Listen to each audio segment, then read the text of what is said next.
Hi. Hello. Do you guys hear us okay?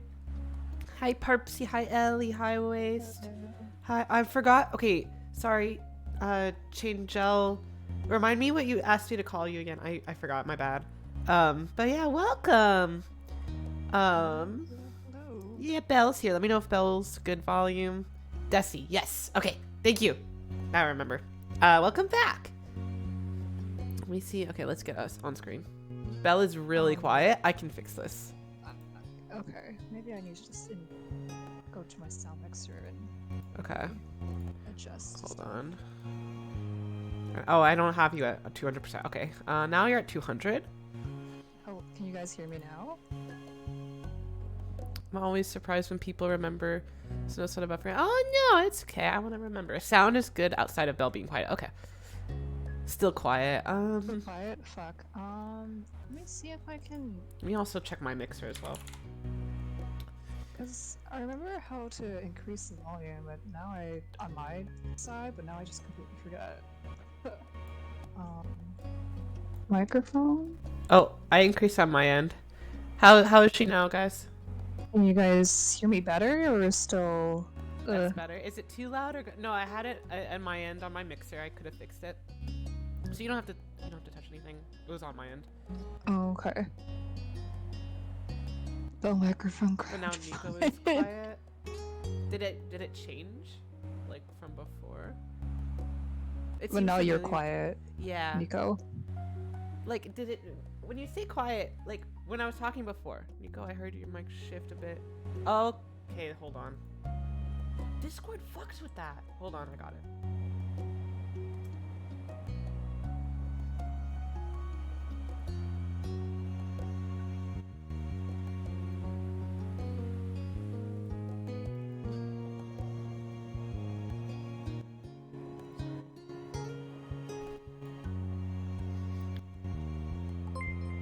Hello? Does this sound better?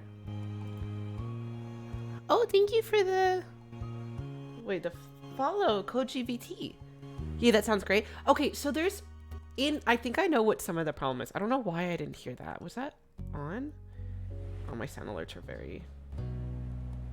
Dude, volume sucks. Anyways, so on... Okay, sounds good. Yay! Okay, so when I go to Sound Mixer, there's two options for Discord. I guess one is to fuck with my microphone or fucking something. And the other one is actually to increase Discord volume. I don't know why it does that. That's literally the stupidest thing ever. Anyways, hi Koji, welcome in.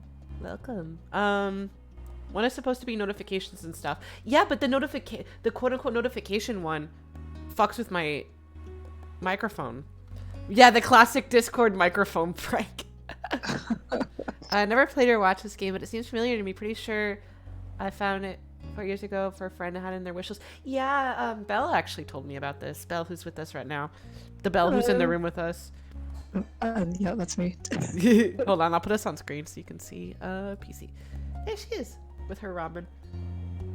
Yeah, You love this game? Fuck yeah. This is my first time playing it. We're still in step 1 and I'm really enjoying it. Hold on, let me make myself smaller so I can put... Let's go here. Also Canada. Ah, I see. Yeah. Fellow Canadian. We're both actually Canadian. Yeah. Do you have any? I bought all the DLC. So we did the DLC memories also. Wait, you already started this game before? Oh yeah. Heck yeah, Canadians. Canadian moment. So the overall game is basically, it's like a romance. It could be romance or it could just be friends. But we're going for the romance route. So basically it's childhood friends to lovers. And you start from childhood. So you start with this guy meeting you. Like, he moved in next door. And you guys are like literally children. So we're playing as like children. I think like 8-year-olds. And you create like the childhood story part of it. So step 1 is like childhood. Step 2 is like, I think like teenagers. I don't know. We didn't get there yet. And like step 3 is like adulthood. It's very wholesome. And you could, so right now, technically I could go to step 2, but I also have the option to go through memories. So basically it builds the childhood story more. And then those memories can also get referenced in the further, like, future steps. I don't know if I've explained it properly because I didn't actually get there yet, but that's from what I understand. You're pretty spot on. Okay, sick. And then some of the DLC you can romance other characters. You could nice. I love visual. Yeah, visual novels are so fucking good, bro. I need to play more of I them. love visual novels. Yeah. A while ago I played Butterfly Soup and it's so good. I recommend. I recommend Butterfly Soup to literally everyone. It's so good. It's so wholesome. It's really cute. Okay. So let's get started. I'm excited to continue. Hold on. Continue. There's supposed to be one more coming this spring. Oh yeah, this it's a like a sapphic one instead. For our life, right? It's like yes. the autumn one, I think. Yeah, right? it's autumn themed, I believe. Oh my god, it's I forget what it's called. Our Life something? I forget what the title is, but it is by the same developers of this game. Yeah, and it's like I guess the same idea. Why is this not? Okay, there we go. Now it's there. Autumn is our life now and forever. Yay! Okay, yes. It's really cute. I love the concept. Same developers. The art, I saw the art. It looks very good. There's another DLC beginning and always coming too. Wait, there's more DLC. Holy fuck! What DLC is coming? There's stat racing dating sim I totally suggest called Royal Alchemist. Made by, I don't ever heard of Nifty Visuals. Do you know who Nifty Visuals is? No, I think I've seen like the game on itch.io. I'll check that out. But I don't know much about Royal Alchemist though. Oh, and there's a third guy DLC coming out for this. Maybe we'll play it when it comes out. Oh damn. So yeah, we have the ones we have is Grown Up, Long Day, and Runaway left. So Runaway is a DLC that I bought, and then we have the option to go to like, and then the summer ends. But I kind of want to see everything this game, has to offer, even if it makes the full playthrough longer. But like, that's what y'all are here for some good gay shit. Okay. So does anyone have a preference on what we do next? So we have Grown Up, Long Day, and Runaway. They all sound very interesting. I really like Grown Up and Runaway sound really fun. Yeah. I think I might go with Runaway. Long Day? Alright, Perpsy said Long Day. We go for Long Day. Long Day? Okay. Long Day, okay. It was another scorching summer day, the kind where no sooner had you finished one cup of water, you were already filling it up again. Oh god, I feel this. Everyone else had something on, so that afternoon it was just you and Shiloh. This didn't happen much, especially since Cove had arrived. Without Lizzie around, Shiloh looked to you for all the answers. It made you feel... Okay... When someone always asks me questions or like always relies on me, I'm just like, I don't fucking know, dog. Like, leave me alone. But I don't want to be a bitch to Shiloh. He's really sweet. And there's a bonus 18 plus Patreon as well. What? Yeah, I did not know that. Dude. I feel like a child would be pleased. Maybe, I'd be like, I'm so smart. Alright, Lily, yeah, we'll go with please. I'll look up... Wait, Patreon for this game, so there's, like, NSFW for this? Because, like, ooh. Because I have seen pictures of older Cove do get kinda... Oh. You might not be in double digits like your sister, but he was only 7. So being the oldest and getting to be the leader was a nice change of pace. So content of Cove's dad. Older Cove wipes sweat off brow. He's so cute. Guys, leave Cove's dad alone.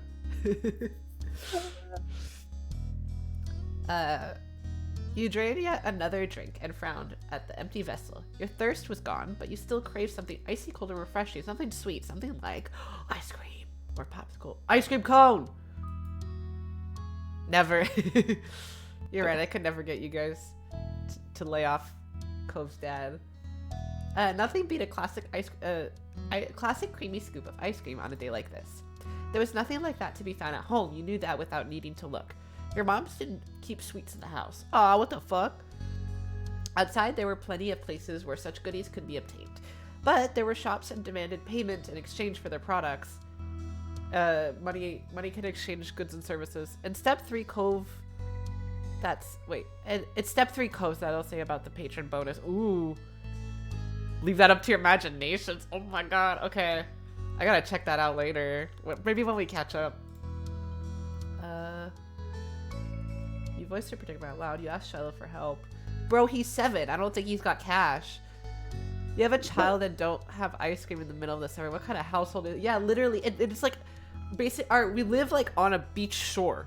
So it's probably like fucking hot as balls all year round. Oh, I can imagine. And look at all the open windows. Like all the sun is like beaming into my soul right now.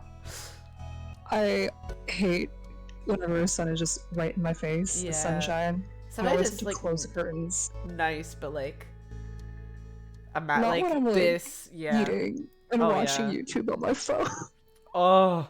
Yeah, I would die of sweat. Also, I have like my PC setup gets pretty hot.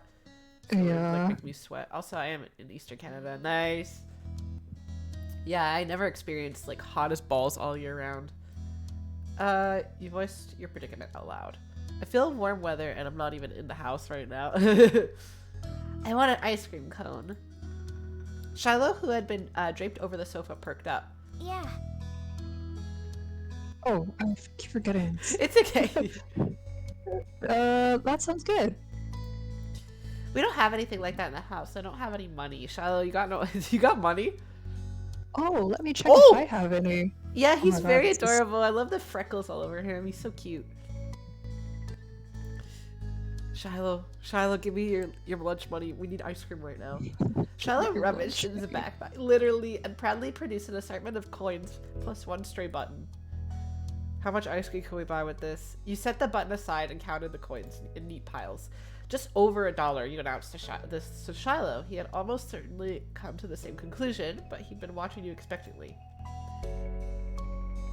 It's a start. Let's look optimistic. It's a start. Shiloh beamed at you. We'll need to find some more. Get those couch cushions out of the way. Okay. What a baby. Yeah, he's so cute. He's very baby. The two of you lifted couch cushions. Oh, literally stuck in tiny heads down deep crevices in the sofa and under the furniture and scoured the back of drawers. Not gonna lie, at this age, I probably would have been going into my mom's room and like looking for money. Most of what you found was useless or gross. Bent paper clips, fluffy wisps of dust, or sandy crumbs. But every so often, one of you would strike silver or bronze and add it to the growing pile of coins. What about asking the parents for money? Are they not home? I think they're busy. I think it said they were out, but I don't remember. Dusty and disheveled from from checking every room and squinting into every tiny nook, the two of you finished pooling your finds. Shiloh held his breath as you counted the coins once again. Hydration check. Alright. Bell, hydrate. Okay. Everyone hydrate. Everyone in chat hydrate. The hydration check's for everyone.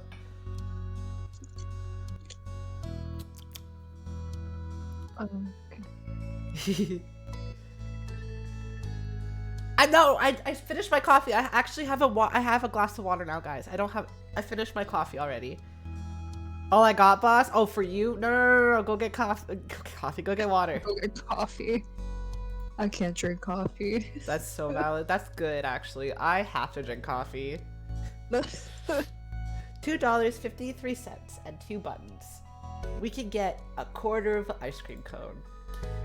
Dude, ice cream is so fucking expensive. I think because I'm thinking of Dairy Queen. Dairy Queen's so fucking expensive. Is the ice cream like from the ice cream trucks also expensive? I don't remember. I think it depends. I think ice cream's just generally very expensive because like Yeah. you like it's hot, so like they know like, all right, come get the ice cream. You know you want it, and it's like $5 for a cone. Maybe not that. I don't even remember how much, but it's pretty Yeah. expensive.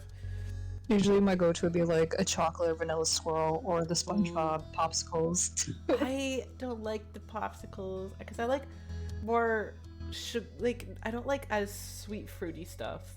I like chocolate and vanilla. And I love soft serve. Soft serve. I always got soft serve because at home you could get like the regular scoops, but Alright. soft serve is like special when you go out for ice cream. Yeah, Like- it just hits different. Yeah, it hits different. Or like when it's dipped in like the hard chocolate Ooh, and sprinkles. Oh, now I want to go to Dairy Queen. Ellie, can we go to Dairy Queen after? Really queen check. Yeah. Or blizzards, because obviously you can't get blizzards at home. Blizzards are so good. Yeah, that's true. Oh my god, I haven't had a blizzard in so long. Yeah, same. Hold on. I want to read this much. I hate coffee. It's so bitter, even with all the sugar and milk.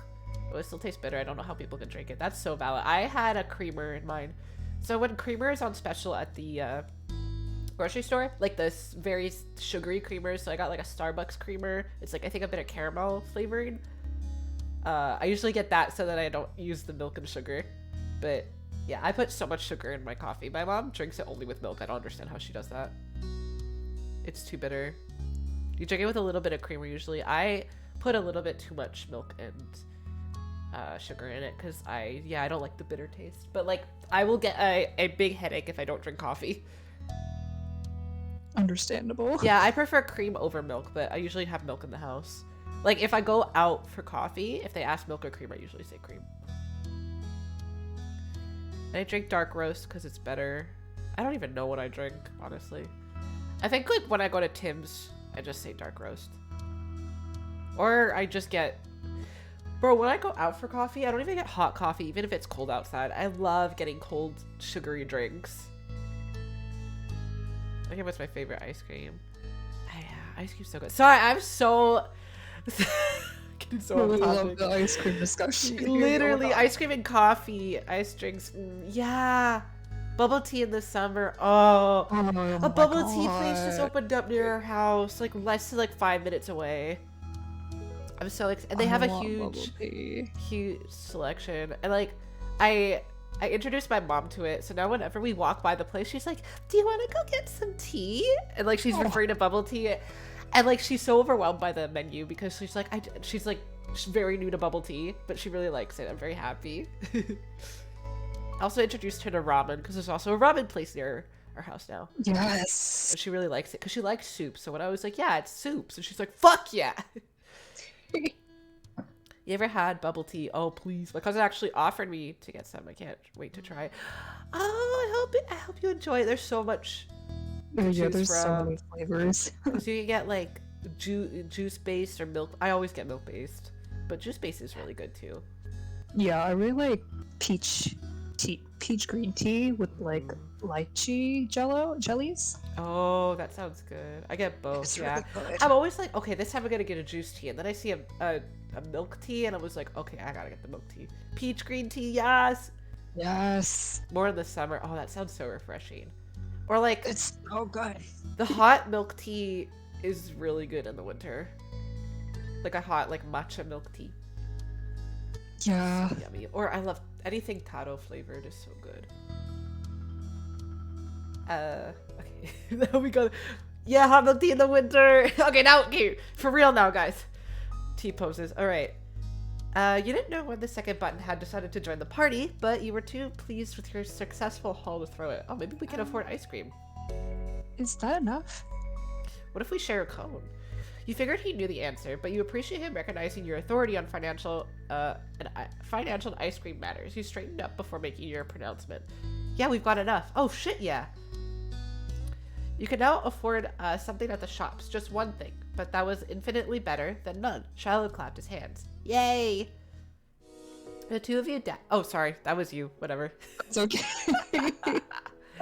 The two of you dashed outside. The promise of sugar, wait.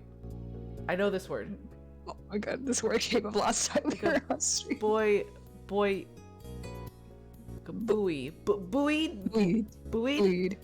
I know this word. Did we get it right? Yeah! Buoyed? Yeah! We got it right. Buoyed Let's you go. on, like a buoyed. Like a buoy. Buoy is like the thing in the water, right? It's like that floaty thing. It's like a floaty cone in the water. English is hard. Yeah, it's so hard. On to your destination, where breathless but happy, you stared at the overwhelming number of options.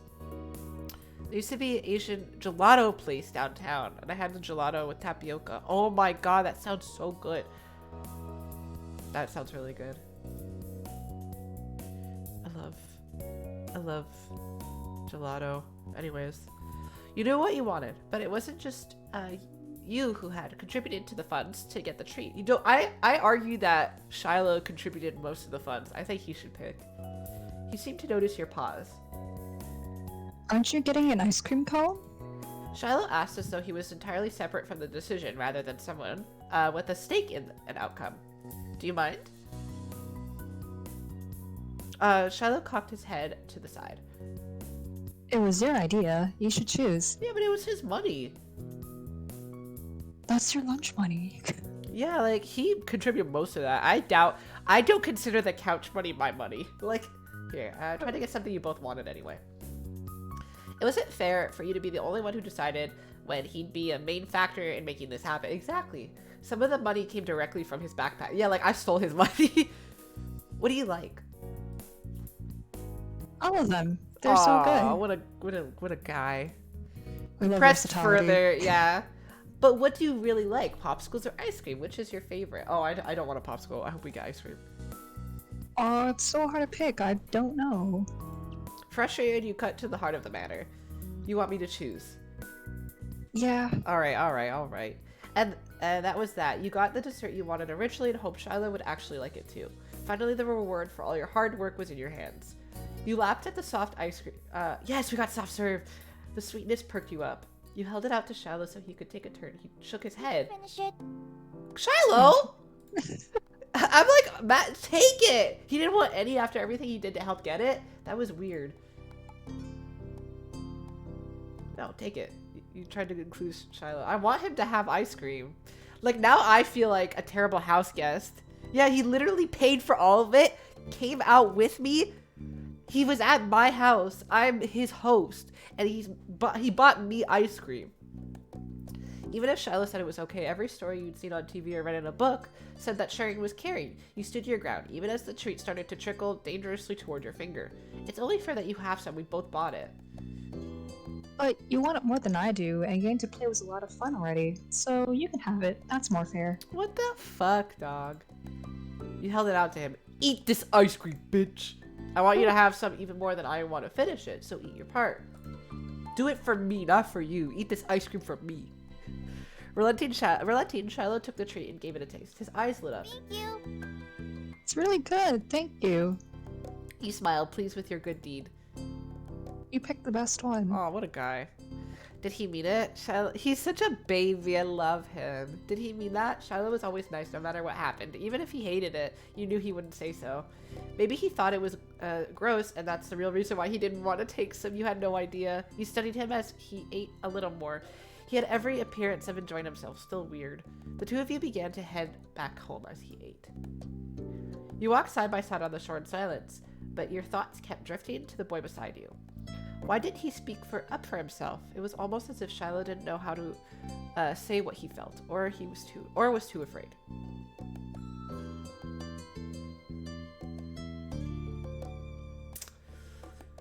I'm thinking, are you scared of me, or are we friends? Because, like, I feel like my character right now is feeling a lot of anxiety of, like, what he's thinking. Right. Why do parents leave such young children wander the streets? Yeah, these kids, like, go off on their own a lot, but they mostly go to the beach or, like, the boardwalk, which I'm guessing they live really close by. We've also other memories we've snuck out at night and got in trouble. Yes. Are we friends? Are we friends? Shiloh opened his eyes wide. I mean, that's at night. Yeah, that's pretty bad. Seemingly caught off guard by the blunt question. Yeah, I think so. He says that, but friends should be able to talk to each other without being scared. If Shiloh wouldn't do that, were you even really friends at all? He rubbed his hands together nervously over your non-reaction. Sorry. Oh! Poor thing. And it seems like a small town where everyone knows. Yeah, that's the vibe I got too. I could never imagine being in a town like that. There's so much crime that goes on near my house. It's insane. You weren't sure how sorry he could be without knowing what he's even apologizing for, but you shook your head. You didn't do anything. It was true, Shiloh hadn't done anything mean. He'd gone out of his way to make you happy. That didn't seem like it should be a bad thing, yet it bothered you. I just don't know if you like me.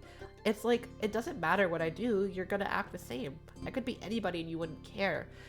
that's the thing. Like, he's doing such nice things, but then the character worrying, like, does he even like me? Like, does he like me enough to say things that would make me unhappy, even if he thinks, like, you know?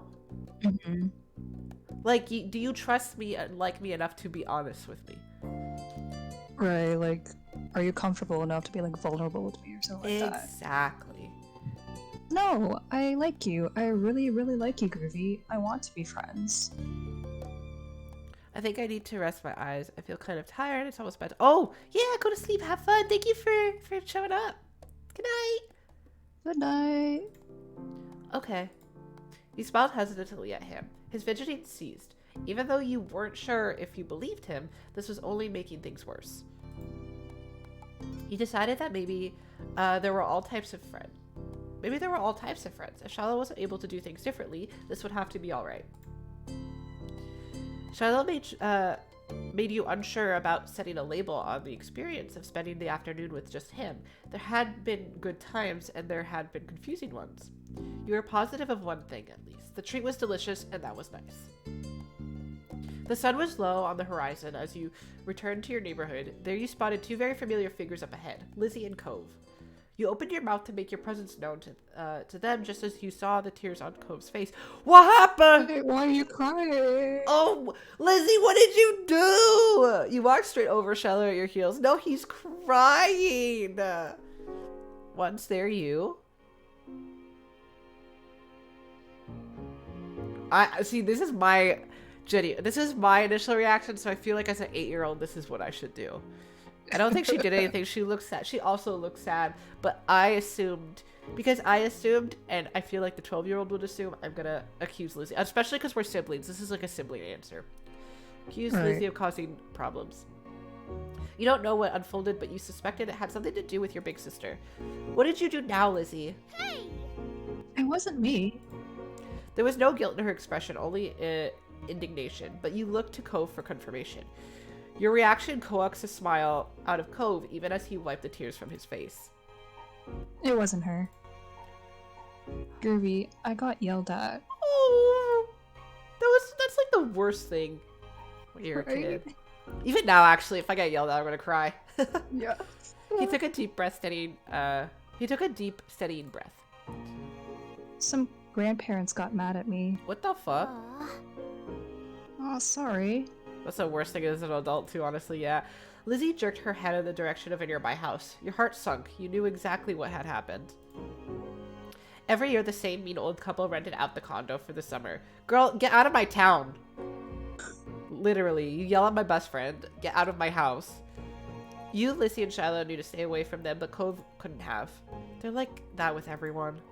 Even your mom struggled to find anything nice to say about them, but the elderly pair particularly took offense to kids. Ugh. Arson.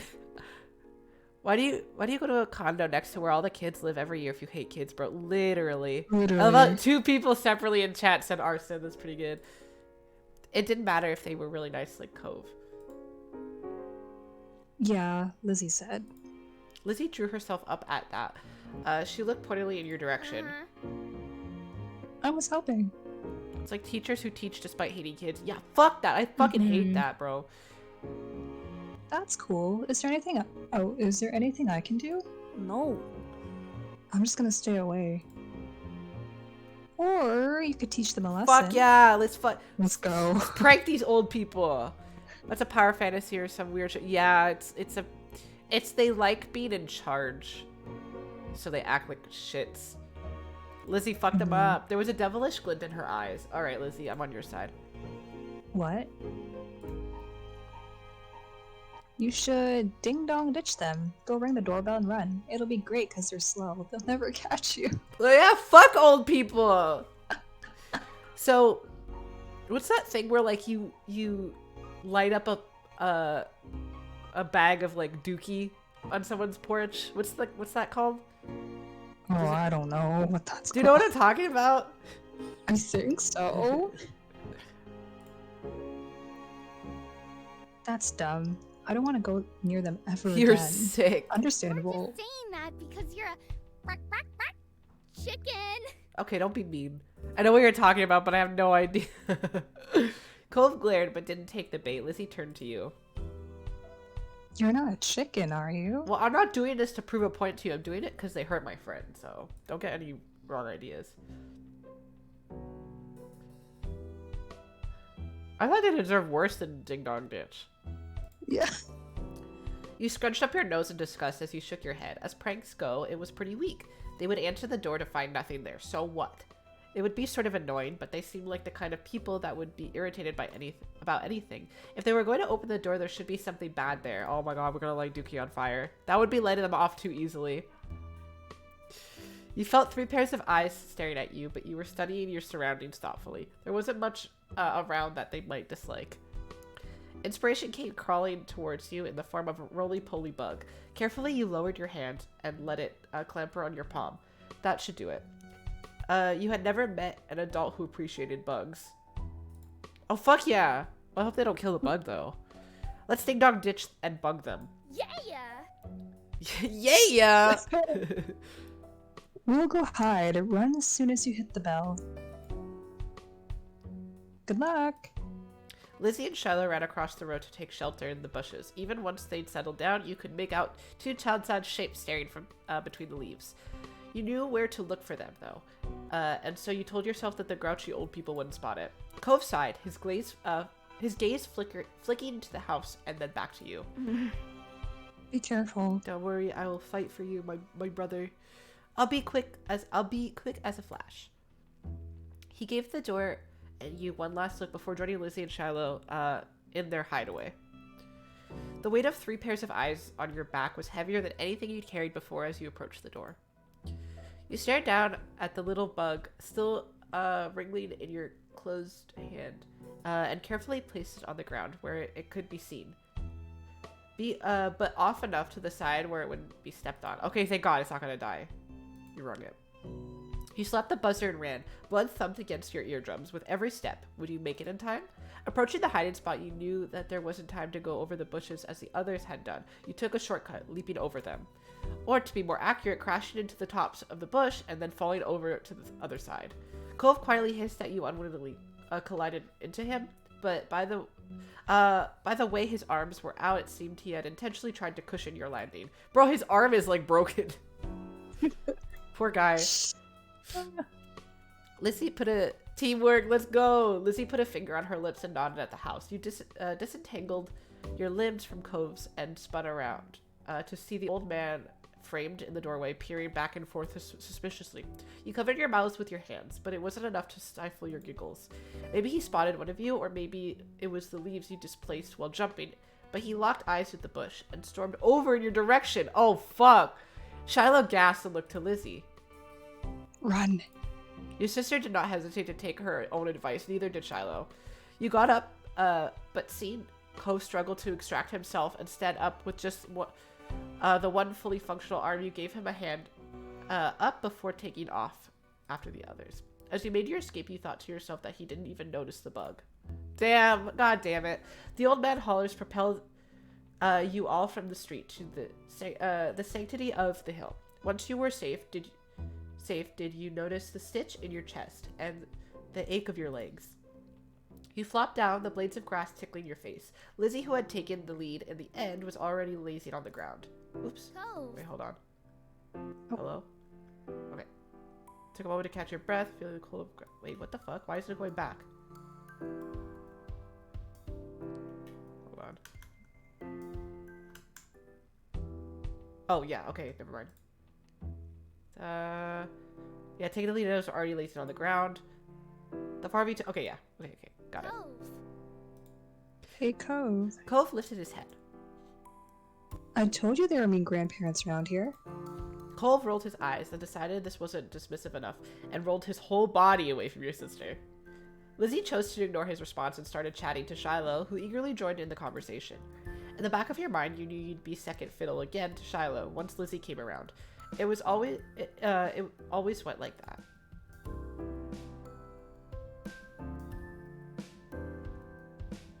I feel like I would be a little sad. Like, yeah, I have Cove, but it's like, did our ice cream forays mean nothing to you? You had been hoping the two of you might have become closer, but you had to let it go. He was happy where he was. There were other things to attend to anyway. You wriggled closer to Cove. He had calmed down for the most part and was inspecting a flower. His fingers pinched the stem and tilted the white petals toward him. That's a poppy. Cove glanced at you in acknowledgement, then back to the flower. And the type of poppies on this hill have the name white linen poppy, Mom told me. He quirked a smile. That's funny. He ran a finger around the edge of the petals. It doesn't feel like cloth. You need a lot of them to make anything. He nodded and released the delicate plant, evaluation complete. This is my favorite kind of flower, but I didn't know what it was called. Thanks. Aw, okay, I'll keep that in mind. Now we know his favorite flower. Type your own answer. Ooh. My favorite flower are sunflowers. What's your favorite flower? I like hydrangea. Oh, is that how you pronounce it? I think so. I know what you're talking about. They're very pretty. They're super pretty. I also like roses as well. Roses are always pretty. I like irises and lilies. Those are very pretty. Yeah. I love sunflowers. Oh, that's true. They're poisonous to cat. Lilies are poisonous to cats. Yeah, those are nice too. They're bright and awesome. You match with them. Aww. Aww. Oh my goodness. Thanks. Oh, this is so cute. Oh, CG. You moved onto your back with a small smile and looked at the darkening sky. The blanket of clouds reminded you of a thick throw you curled under on cold rainy days. You wondered if the clouds would be as soft. They lazily floated on by, splitting from each other, merging and morphing into new shapes. You saw cloud shapes. I saw an alpaca. You saw a fluffy alpaca in the sky. You nudged Cove and pointed to it. Can you see the alpaca? Cove joined you in gazing skywards. Whoa. It's more like a llama. I sure wish an alpaca. Hey! He chuckled at your reaction.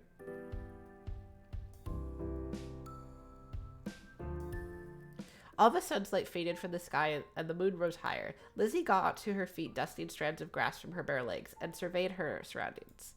The ocean, visible from the crest of the hill, beckoned with every sweep of the tide. It's you. Oh, hold on. Oh, okay, one sec, guys. Oh, sorry, my internet just. Oh, it says you're paused for a second. typing. Okay, hold on. Why can't I see the chat anymore? Hello? Girly? Because I have my... show chat. Okay, there we go. Yeah, it should be working now on my end. It was like just paused for like a second. I couldn't hear you or anything. Oh, fuck. Okay. Did you hear what I read before? No, but like I see that you're on the let's go to the beach. Okay. Okay, so yeah, we should be good. 1 second, actually. Okay, there we go. Nicki Minaj. There was no argument from the other two. Shiloh and Cove would never say no to going to the shore. He was a child of the sea. You? I want to go to the beach! Wanted to go there too. Yeah. Nicki Minaj. Do you know the I think it's a Vine. Belle, do you know Vine? the Vine? You know, like, it's like, guess who I am? Let's go to the beach. Nicki Minaj. Oh, yeah, I think I remember that. Yeah. That was really good. It's been a hot minute since I last saw that Vine. My brain is just so, like, irreversibly damaged. So you really join the others in descending the hill down to the water. There's also that kid who calls her Mickey Minaj. I like that. Mickey, that's cute. I don't think I've heard that one. Oh, is that? It looks like our castle. You stepped onto the sand for the second time that day, but it felt different at night. The beach was nearly quiet at this hour. Abandoned sandcastles and footsteps on the sand, too big to belong to any of you, were the only indication of how busy it had been only hours earlier. The four of you kicked shoes off and removed socks and walked along the water's edge. The waves tickled your feet. I love doing that at night. So nice. I wonder what would happen if you try to take a bath in the ocean with shampoo and everything. Ew. But the water's so dirty. Yeah. It'd also be bad for the fish, yeah. Yeah, that would be bad for the fish. Jeez. I didn't say anyone would do it. Jeez, you'd have to. But you asked what would happen. That's what would happen, girl. Girl, you have to start listening. You're the one who asked what would happen. That is what would happen. Exactly. Oh, I thought I said, I like bubble baths at home. They're a lot of fun. So true, Shiloh. Me too. Bubble baths are luxurious. You never heard Lizzie use that word before. Mommy loves to have bubbles in her bath. She'll turn the lights off and have candles. I'm gonna do that next time. Oh, I need to do that. Yeah.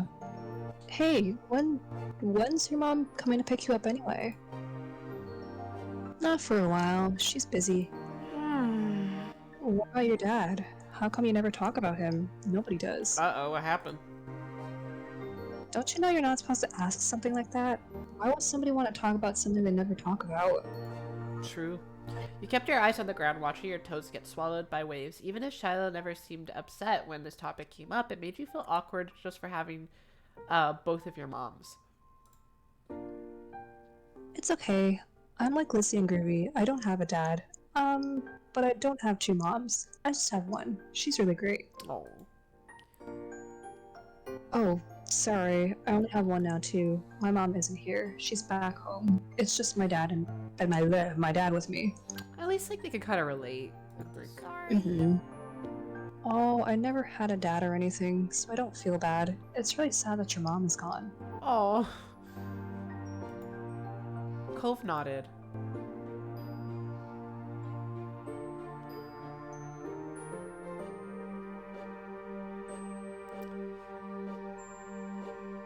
This feels like too mature for an 8-year-old to say, but I feel like it's the best choice. Yeah. Yeah. Yeah.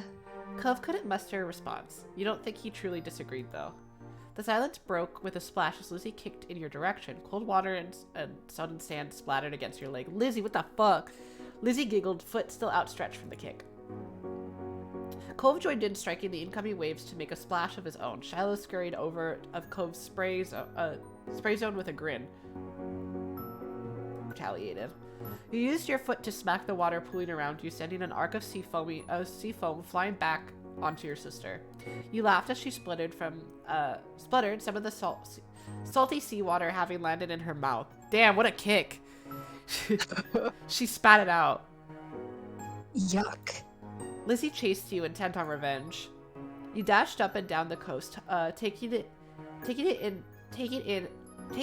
in turns to be the predator and the prey, as well as joining forces to take down Shiloh or Cove. Alliances were silently forged and wordlessly broken. Everything was fair game and more. Ah. Shiloh's brief exclamation was drowned out by the biggest splash yet, caused by him falling face first onto the ground. That would have been bad enough without the wave that— Oh, come on. He's already dead. Just get over his prone body. Poor fucking thing. Shiloh sat up, shaking his head, poor thing, like a dog coming out from the rain. As you all hurried to check on him, his hair was plastered to his head, and his soaked clothes clung. If there were any part of him that was still dry, you couldn't see it. That was crazy. Are you okay? Yeah, my foot got stuck and I fell over. Oh, poor guy. You Dumbo. Way to go, Shiloh, you Dumbo. Poor baby. He offered him some help up. Shiloh didn't take your outstretched hand. After a moment, you dropped it. Damn, Shiloh! I guess we aren't friends. Lizzie was too busy snickering to notice and held her hand out to Shiloh, too. He reached over and took it. What the fuck, dog? Slowly started to pull himself from the ground. Then he slipped on the slick sand, dragging him and Lizzie down just in time for another wave to hit. Shiloh taking L's literally. The water rolled over them. Sorry. What were the odds of that happening twice in a row? You thought they must be low. But there's no way Shiloh would do something like that on purpose, then pretend it was an accident, especially not to Lizzie. Even if your relationship with Shiloh felt unclear, he did at least like her a lot. Lizzie was his favorite, right? Smiling boldly, Lizzie extracted herself from the ground and wiped a streak of sand from her cheek. She didn't intend to let this embarrass her. Shiloh got up again as well, this time without incident. He still looked like a drowned puppy, but that didn't stop Cove laughing at the two of them. With that, it was time to call it a day. The four of you made the journey back home, leaving a trail of wet footsteps and sand in your wake. Damp clothes may have weighed down some of the group, but your spirits were high. Your arms swung side to side as a cooler breeze flowed past. These my mommies. Your moms were outside chatting to Cove's dad. We're back. Your mom's faces fell as they looked in the state you were all in, ranging from messy to soaked. Now, Elizabeth, is that all you have to say for yourself? You brought half the beach back with you. They certainly did. What's Marigold going to do when she comes to get Shiloh? Is that how you want him to be for the long drive home? Cold and filthy? Lizzie's expression turned sulky over the scolding. Being the oldest could be fun, but it also meant she was the first to get in trouble when something went wrong. Mr. Holden, on the other hand, chuckled as he ruffled Cove's matted hair. Guys, behave. Guys, behave. Go on, You've been Belle. out. Okay. You've been out making memories, Bucko. I'm glad you had a good time with your friends. Cove used... Shut up. Cove used his slightly moist cast arm to push his dad off. Mr. Holden's eyes widened when he noticed even that had gotten wet. Now he was worried too. Oh no, yeah, that's not good. I think they could have found a less risky way to spend time and had just as much fun. That might be right. Kids, what can you do? Come on. Cove, let's go get you cleaned up and dried off. We wouldn't want that cast to have to be reset. Cove winced at the thought. okay. Attaboy. Mr. Holden casually bent down and plucked Cove up off the ground, ultimately holding Cove against his chest. Sand was already transferring from Cove onto him, but that didn't seem to bother Mr. Holden. Cove protested being carried, but only got a reassuring pat on the back for his troubles. Take care. Good night, Cove. Thank you for the talk, Cliff. Night, Trinico family, and Shiloh too. The chuckle, hee hee, y'all. Y'all thirsty as hell. Resigned to his fate. Bye, Cliff, bro. I love how Cove's dad being on fucking screen woke up the chat. Like that's fucking crazy, dog. Like the thirst is real. Resigned to his fate, Cove twisted his body in his dad's arms in order to turn around and wave goodbye. Smiling, he waved back. Good night. Fine. Well, we'd better do what we can to fix you guys up too. Come on, everybody inside. I want you to march straight to the downstairs bathroom. Ugh. Yes, Mom. Okay, Lizzie's mom. Just wait till step 2. Oh no, you can't tell them that. They are never going to behave now. Don't worry about stopping to wipe your feet on the mat this time. That won't do much. That won't do much good tonight. Sitting on an old beach towel your mommy had found, you waited in the hall until you were less sandy. You were allowed to go to your room or walk around the house. I hate that. When like I get out of the pool and then I'm like I'm in quarantine until I dry off. Right. But you did get to eat a sandwich for dinner. It felt like an indoor picnic. Aw.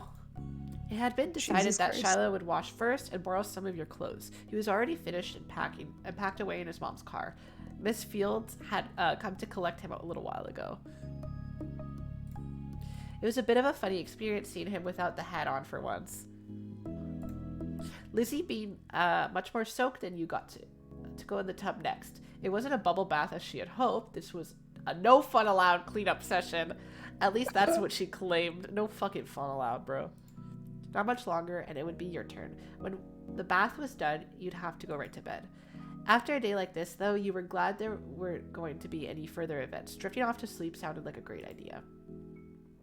Yay! Oh, that was fun. did it. That was like such a fun, like normal-ish day. Like that's just like a normal Yeah. kid day. It was just nice. We got ice cream. We like went into the ocean. We pissed the neighbors off. Yeah, we fucking pranked the neighbors. Fuck those neighbors. All right, 2 more. Okay, guys, grown up or runaway? Whoever has a choice. I think runaway sounds really fun, but I don't know if we want to leave that for last then. Fuck them neighbors. All right. I think actually segueing grown up and save runaway for last. Okay, I was gonna say like maybe segueing to grown up, but let's do grown up. Okay. One sweltering summer day, you were in your living room with Cove, listening to the sounds of the birds chattering outside the window, while you lay across the rug on the floor. Cove's dad had dropped him off earlier, and your moms had left the two of you alone with Lizzie to play amongst yourselves. It had been too hot to go outside in the afternoon, at least according to Mommy, so your sister was starting to get impatient waiting for her golf class that evening. Damn. Oh yeah, I remember she mentioned she would teach Cove's dad golfing. So she plays like real ass fucking golf. Like no mini putt shit. Like, bro. Also, sorry, OBS says I'm peaking. I'm gonna like lower to here. Okay. If I'm too low, let me know, but it said I was peaking a bunch. I don't like that. The three of you had trouble finding something fun to do. The beach and the playground. I think you sounded good before, to be honest. Okay. I guess I'm just worried, but does it sound bad now? Could be a little... Okay. I'll put it back then. Okay. Doesn't sound bad. Okay. Whatever. I'll just leave that here then if no one was complaining. Three of you had trouble finding something to do. The beach and the playground were off limits, and you felt that it was too warm for anything like playing with your fuzzy toy animals.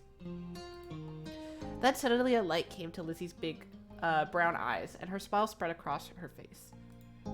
Having an idea, gave her a new wave of energy. Since we're stuck inside, we should be adults. They don't play outdoors anyways. They're always inside and telling everybody they're too busy to play. We should do taxes and stuff. Why? Duh. I said why, and it'll be fun. Duh. What do they do inside that we don't? Besides, use the phone a lot. So true. Excluding a small heft, Lizzie decides to ignore Cove. What do you think? Groovy, what do you think? Do you want to?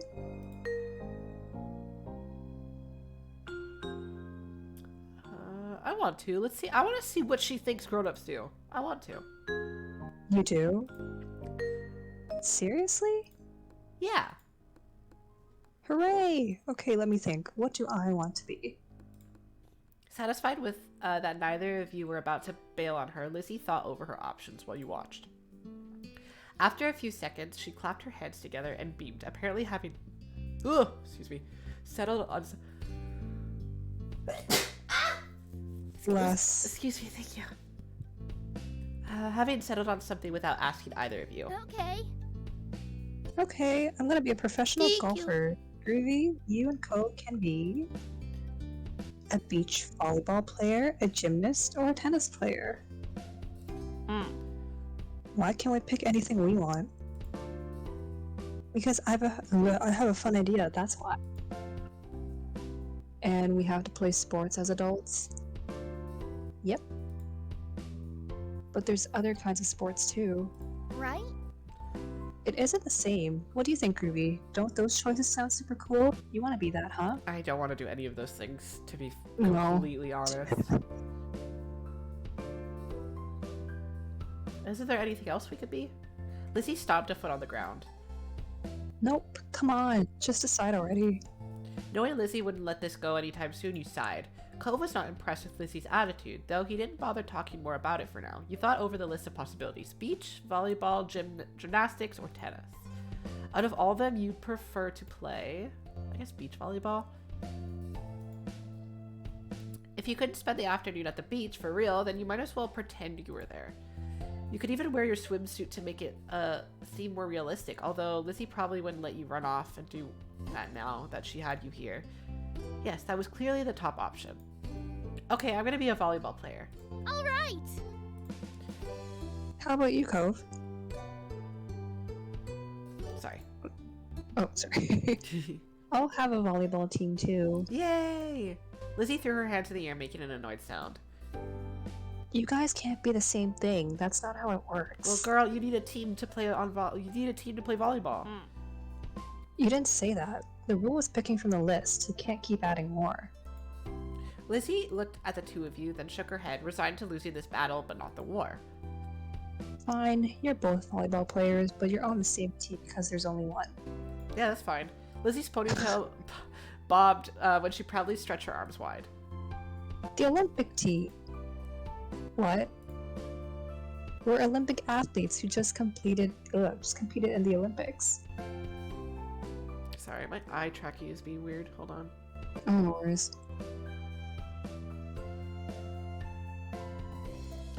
Cove didn't seem all that impressed with the announcement. He made a face and adjusted the glasses on his nose. That's really specific. Rude. That's what make it. Oh my god, that's what makes it fun. Anyway, Lizzie marched back and forth in front of the both of you, getting lost in her own imagination. I won all gold medals, and people are calling me the next Mickey Wright. Who's that? Yeah, I don't know who that is. Do Who you guys, is do that? you guys know who that is? That's just an Olympic athlete, right? Lizzie stopped on the spot and turned on him, her brown eyes shining with impatience. It doesn't matter if you know who she is. It's a golf thing. She's an Olympic. Is there golf at the Olympics? Is there golf at the? I don't remember. But I guess, What's... or maybe she's making it up. Guys, is there golf at the Olympics? Golf at the Summer Olympics. Oh, there is. I guess that makes sense. I just never seen it. I feel like there is. Okay, I feel like it's possible.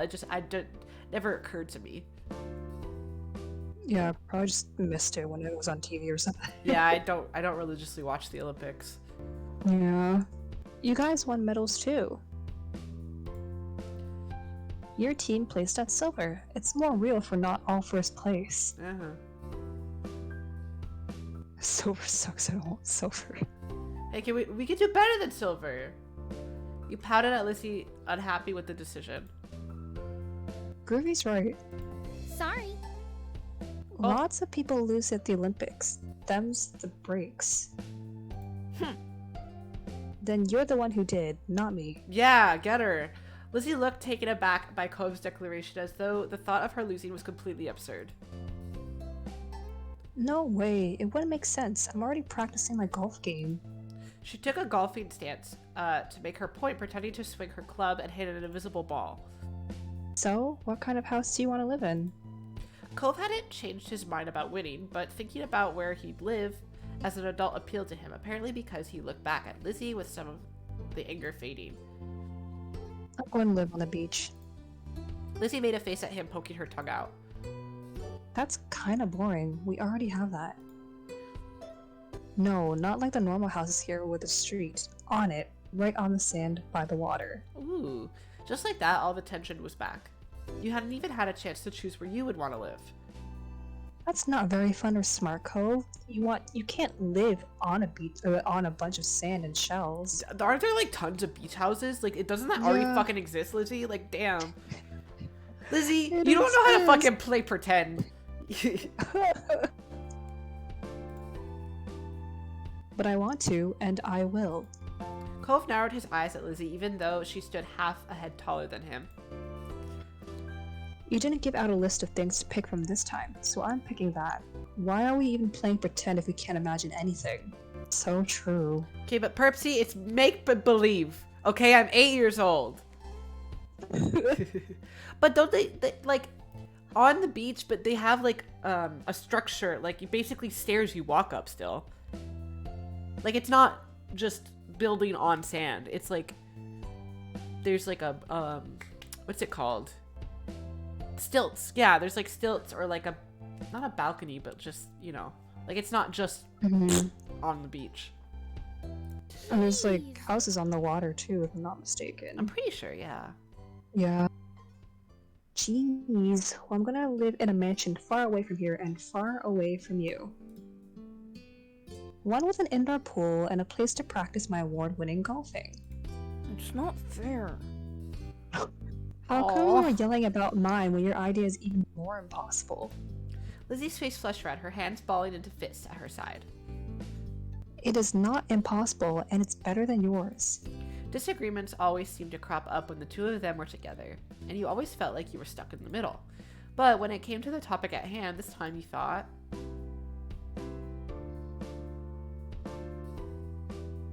I am tired of deciding between either of them. Like they're both playing pretend right. The only thing is that the only wrong thing is that they're telling each other that they're not playing pretend right. You're tired of deciding between either of them. You didn't want to engage with their bickering and instead dreamt up your own dream house. Yeah, now I get to play pretend. I don't want to listen to you guys arguing. And you weren't going to share your idea with them either. You already knew it was a good one. You can swim whenever you want if you live on the beach. We can still swim anytime we want from where we live now. Being a little closer doesn't mean anything. Says you. The two of them scowled at each other. You're being so unreasonable. Oh my god, don't hit each other. You... I don't get what you want. This game doesn't make sense. Living on a pier house would be pog though. There, that's what I think I was thinking. Like it's like a pier kind of almost. Yeah, I like that kind of house. I mean, see, a mansion in in theory is nice, but then you gotta clean all that shit up. And maybe if you have a mansion, you hire help. But it's just like I just want to be comfortable. I just want to get by, bro. And like imagine just like cleaning such a big household like every week, like or just grooming. even decluttering. Not even just like hiring someone to clean, but just like picking up your stuff, picking up things after yourself. Like it's just too much. It's too overwhelming. I don't want to live somewhere too big. Yeah. It does. You have to be realistic. I said that. Realistic. Girl. But you're not. Girl, we're kids. We're playing pretend. You had no idea what to do to make them stop at this point. It seemed like the two of them would just keep working each other up as long as they could. Nothing you'd said so far had kept them from being mad. Thankfully, like a greeting card angel, Mom walked into the room. Lizzie rushed to her, hanging onto the hem of her shirt and poking out her tongue at Cove. Lizzie, Groovy, it's time to get ready to go. You alright with that? Sorry, you have to leave already, Cove. Their mommy said she'll walk you home so you won't be left in the cold. Cove was still glaring at Lizzie, his face flushed with red with anger. I can go by myself. But Bye. Oh, bye, Groovy. he's so mad. There was still a harsh edge to the brief farewell, but you knew it wasn't you who he was mad at. Oh, he's so mad. Without giving Mom a chance to stop him, Cove stood up and walked out of the room, shoulders drawn tight. Huh? Okay. Worried, Mom turned to look down at you and Lizzie. You two were playing nice with your new friend, weren't you? Tell him the truth. I'm gonna snitch on her. We were playing... So it's okay. We were playing pretend and things got intense. They were like cats and dogs. Your sister's jaw dropped, looking betrayed as Mom put both... Girl, don't be a bitch then if you don't want me to fucking snitch on you. I just told her the truth. I told her what happened. Betrayed as Mom put both hands on her hips. Elizabeth. I told you to be kind to him. He's having a hard time right now. Lizzie's mouth closed back up, replaced by a tiny frown. I know. I tried, but he was... That's enough. Hold on. That's enough. No, but... Sorry, I'm just making sure. Okay, here. That's enough. No buts. We both know you can show someone a great time when you put your mind to it. We're going to apologize to Cove and his dad over the phone when he gets home from work tonight. Lizzie hung her head, dragging a foot across the ground in front of her. Okay, Mom. Good girl. You caught pieces of Lizzie sulking to herself about how it was his fault, too, but it was over. Ah, right. We better get a move on. Let's go. Let's go, kids. Milani, where did you leave the car keys? Mom hustled you all out the door, and you noticed during the car ride to golf practice that Lizzie was quieter than usual. She was usually the first one to request which music to listen to in the car, but she didn't say a thing. Your parents noticed she wasn't in the mood to be bothered. They gave her space, and Mommy just asked you what you would like to listen to. Let's do someone. I want to cheer her up. You were happy to see it brightened her up right away. Aw, and she started singing along with you. Soon enough, her bad mood was a thing of the past. When the car ride was over, you spent the twilight hour watching Lizzie hit things with the other girls her age. You didn't know much about golf, but you could tell she really liked it, so you sat with your moms and tried to puzzle it out. It was nice sitting outside after being cooped up in the house all day, and you stretched out your legs to let the last few minutes of sun warm your skin. When the sun was finally out of sight, dipping behind the horizon, you all got ready to leave.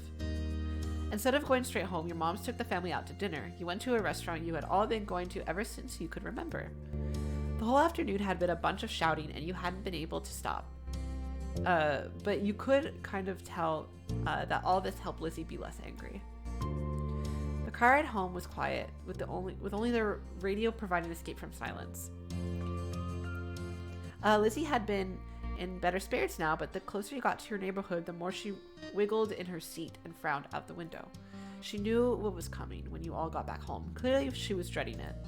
Soon enough, Mom was turning into your street, then reversing into the driveway. Once she cut the ignition, it was dead silent. No one spoke, only unbuckled their seatbelts and opened their doors. Lizzie was the last one out. Once everyone was inside and done taking off their shoes, she propped her hands on her hips. So, Now then, Mr. Holden's car is in his driveway, so he should be back from work. That's good news, isn't it, Elizabeth? You and Cove can hash things out before the day's done. Lizzie didn't complain or put up a fight. Her head ducked so she didn't have to meet anyone's eyes. She nodded. Good, let's move this to the kitchen. Mom went over to the house phone, the rest of you following behind her. Mommy put a gentle hand on Lizzie's shoulder as they walked side by side. You watched them from the back. This was only happening because you told on Lizzie. Well, listen, I don't regret it. Yeah, it was her fault. Mm-hmm. I ain't gonna lie. You hadn't done anything wrong by telling the truth. It wasn't like Lizzie was going to say it on her own. The four of you stood around the kitchen in a lopsided square. All eyes were on Lizzie, who kept her gaze on her feet. Okay, I don't think we gotta, like, make a big deal out of it, though. Like, it's embarrassing. Like, I could just be in my room. I don't need to be here. Like... Yeah. You remember the number for Cove's house, don't you, honey? Lizzie jerked her head in another nod, sullen. Without further prompting, she stepped forward and she began to dial. Mom reached over and pressed the button on the base. Suddenly, you could hear the phone ringing. She turned on the speaker. Dude, this is so embarrassing. The phone rang a couple times, then stopped. Mr. Holden's warm voice came through the other end. Evening, Holden's residence. Lizzie looked over at Mommy, unsure. She nodded encouragingly. Ugh. Hi, Mr. Holden. It's, Lizzie. Can I talk to Cove? Absolutely. Lizzie Tronico? That is a surprise. Oh my god, what a surprise. But of course I say hey to the boy. He sounded cheery as usual, though definitely meant it when he said it was a surprise. You thought hard. You were sure that your sister had never called Cove's house before. Mom spoke up before Mr. Holden or Lizzie could say anything more. Her arms were crossed over her chest, her lips pursed. Hi, Cliff, Nolani, Groovy, and I are here too. Good evening. We're sorry to bother you so late. Let's say hello.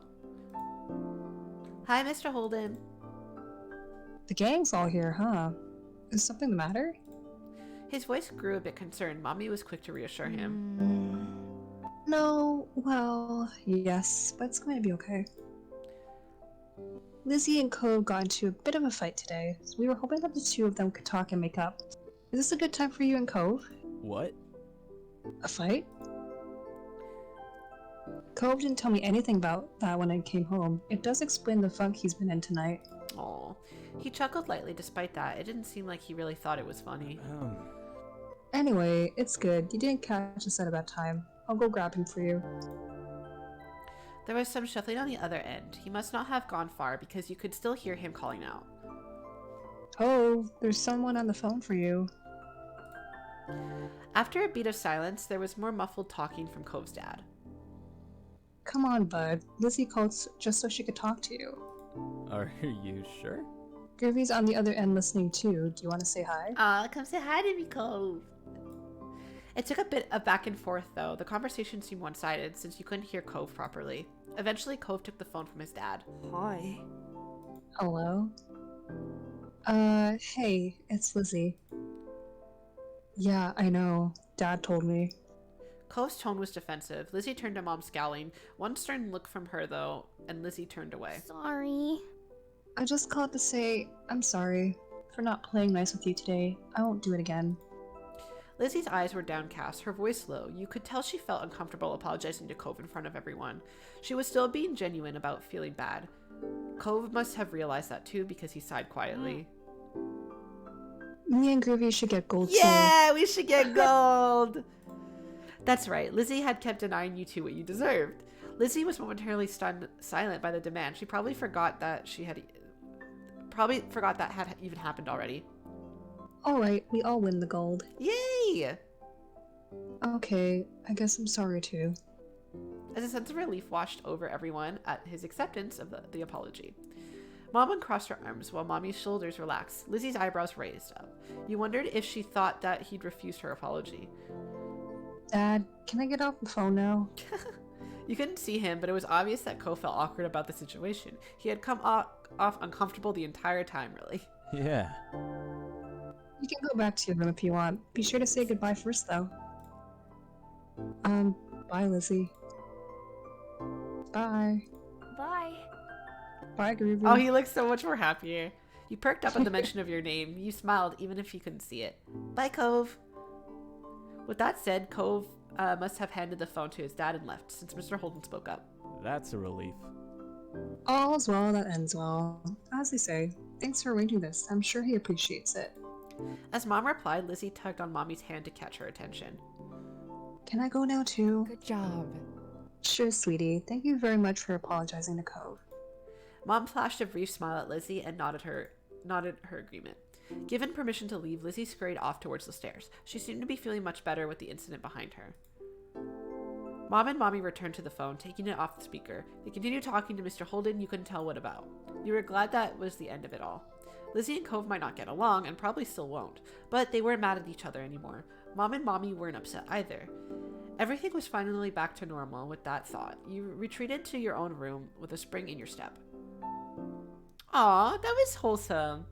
Yeah. I feel good with, like, telling them the truth, because, like, that whole apology scene was very cute. Mm-hmm. All right, right away, and then step 2. Let's fucking go. We're almost there.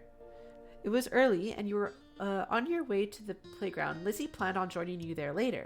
You weren't sure what she was busy with right now. Older kid stuff, you imagined. Let's go. That was okay. What was forefront in your mind was if Cove might be free to come too. Ooh, excuse me. As you walked the familiar street, wondering how you might find your neighbor, he appeared right in front of you, almost as if he was a mind reader. Oh, he's running away. Look, he's got his backpack. Hi, Cove. Can you come to the playground with me? No. Sorry. Cove looked strangely serious. It had been an even bigger deal than whatever mystery thing Lizzie had to do. I'm leaving, Groovy. What? Where? He shifted, and your gaze was drawn to the backpack slung over his shoulders. Cove liked to stuff things in his pocket from what you've seen, but people sometimes carried bags with them. It hadn't been very attention-worthy until now.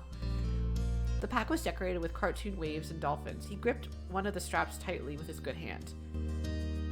I just wanted you to know. Cove didn't glance up and meet your eyes. You started to grow worried.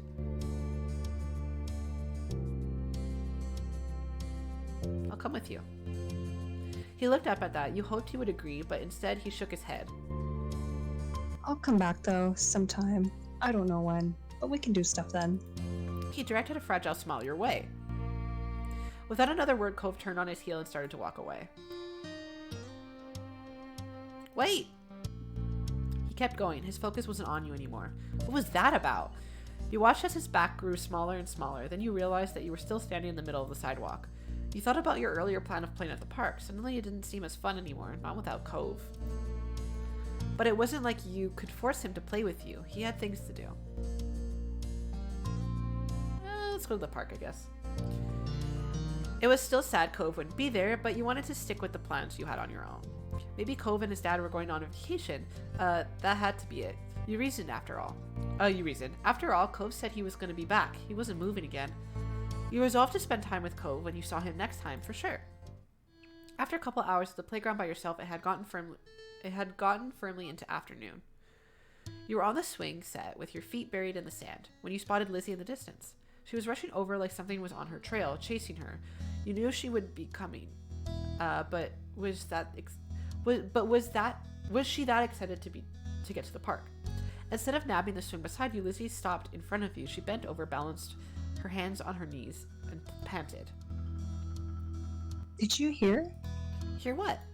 Lizzie bounced back up, her eyes blown wide. You only saw her this worked up when she found a new hiding place, Mom's sugar stash. It's about Cove. I don't know. Cove, something in the pit of your stomach dropped at hearing his name. You listened intently as Lizzie explained. I just came out when I saw lots of people gathered around in the middle of the street. They were talking kind of quietly, so I don't think I was supposed to hear, but that just means it was important. So I snuck up and heard everything. She paused dramatically. Clearly she wanted you to say something. Tell me. Lizzie raised her eyebrows at your insistence, and she continued easily. What? Cove is missing. What? Bro, I just saw him. He left a piece of paper with Mr. Holden to tell him he was going away and would be gone for a long time, and no one's seen him since. Now they're searching the whole neighborhood. The grown-ups were even saying that if they don't find Cove soon, they'll call the police. Oh my god. The police? This was horrible. You had seen Cove. You knew he was going someplace, but you had no idea it was like that. Was Cove going to be arrested for running away? You thought you might have to go to jail too for not saying anything and letting him go.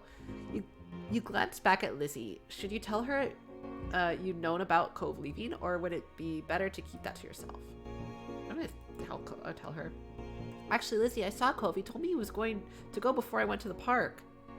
What? Really? You nodded seriously. Oh. You know, you could be in big trouble if a grown-up found out you didn't tell anybody that Cove was being weird. Shut the fuck up! I'm trusting you right now. She crossed her arms over her chest, sticking her nose in the air. You're welcome. You're lucky I won't tell on you. You're welcome. You scoffed. There's no way you were gonna say thanks to her for that. Still, you were glad that Lizzie wasn't going to tattle on you. She just grinned at her own interpretation of her favor. You watched as your sister began to pace in front of you. I know Mom. Oh, sorry. You're good. I know Mom said Cove was sad about moving here, but running away from home is crazy. Jeez. Where else is he gonna go anyway?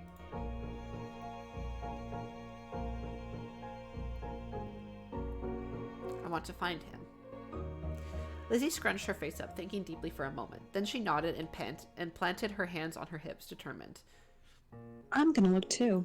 You are? We can play at the park any day, and the more people there are looking, the quicker someone will find him. So true. Maybe I'll be the one who does. I'm the best at hide and seek after all. It seemed like Lizzie wanted to look not only because she was concerned about Cove, but also because it was the most interesting thing to happen this week. Wish me luck. God, it's not a competition. We should be looking together. Before you could say, like, girl. Before you could say anything, she ran off in the opposite direction from where she came. You were left in the dust in a matter of moments. That was your sister for you. But Lizzie's appearance in this crisis faded to the back of your mind just as quickly. Cove. He told his dad he was leaving to go somewhere by himself. Why did Cove suddenly decide to do that today? Did something bad happen? It was impossible to say for sure. Unfortunately, you had no idea where he could have gone.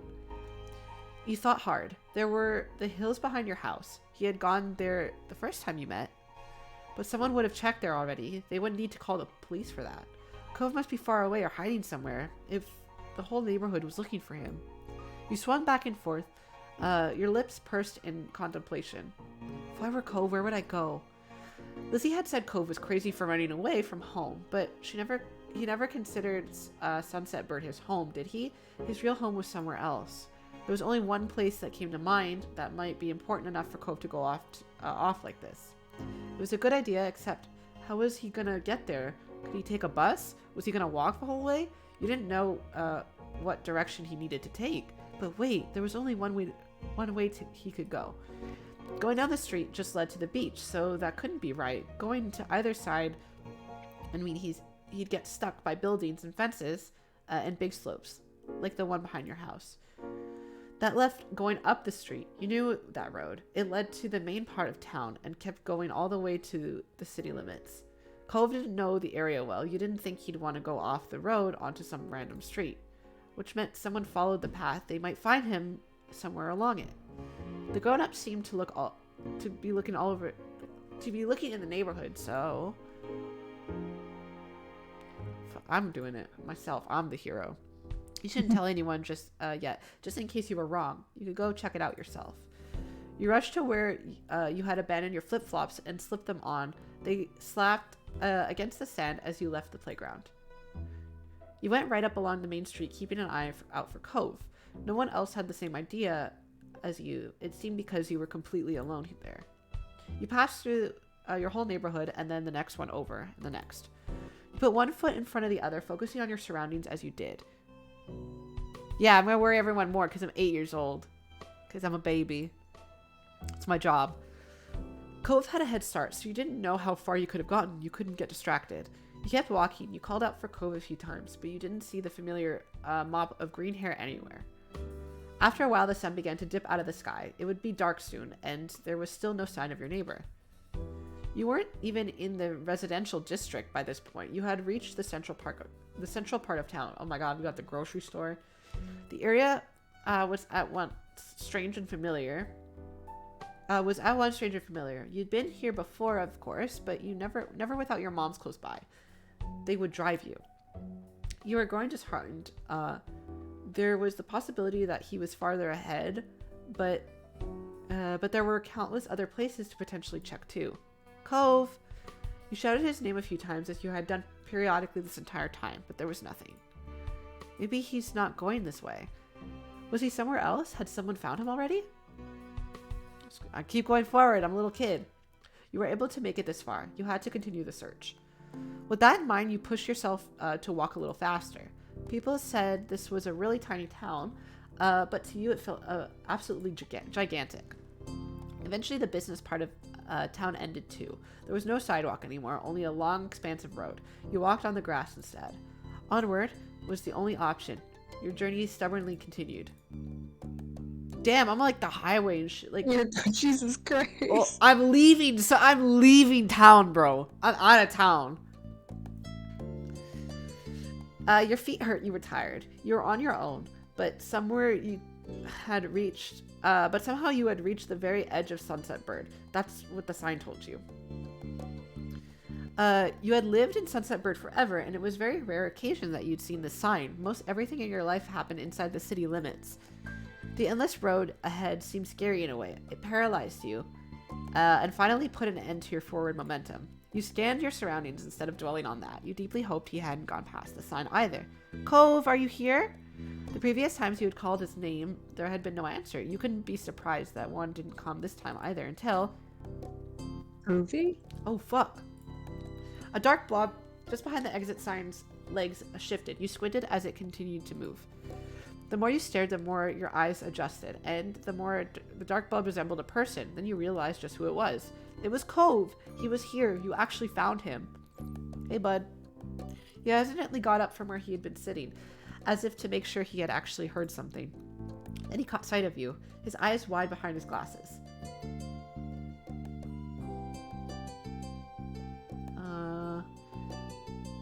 I knew you'd be here. Cole finally blinked as you ran up to him, your feet still aching. No. How did you find me? I'm a genius. You said you were leaving, and you've always wanted to go back home, so I thought you must have come this way. Oh. And that was all he said. After all of this, maybe he didn't realize how seriously the adults were taking it.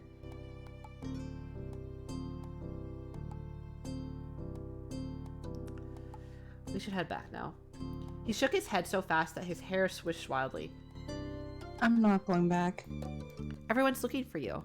That caught his attention. He frowned at you. Really? They are? Yeah, the whole neighborhood. Lizzie told me they might even call the police. We might get arrested. What? Why? I don't know, because you tried to run away probably, and I knew, so I'm your accomplice. Was that the word? You thought so. You'd heard it before on those detective shows Mommy liked to watch. We're not gonna be arrested. Dude, they're gonna put us in jail. Although Cove said that, he looked a little worried over the news. Come on, Cove, let's go home. No. He spoke What? crossly. Huh? Oh no, I was like, what? Why don't you want to go home? I think because, like, he misses his mom. He, like, hates it here. Bro. He spoke crossly. You were thirsty and exhausted, and you weren't sure you could keep going back and forth about this. I, as a kid, because I've lived with both my parents this whole time, I feel like I wouldn't understand. So I don't understand why you can't go back. Your question caused him to waver, but not budge. At first, Cove was quiet. You started to think he wouldn't say anything. Then he spoke. My mom called today to check up on me and stuff. Oh. She asked what the sunset bird was like and how I was doing. It was okay. But when I asked if she'll come here, Mom said she couldn't. I can't go back either, not right now. She has to move somewhere else first. Oh, he misses his mom. Cove glared at the ground. His voice cracked as he continued. It's not fair. Oh. Why can't I even see her anymore? He used his uncasted arm to rub both of his eyes. I'm gonna go myself. I don't need anyone to take me.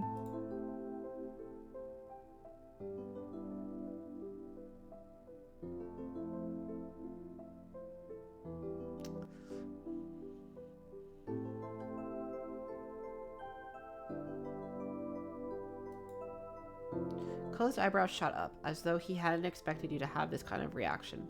So what was happening? What's wrong? You didn't give him any answer.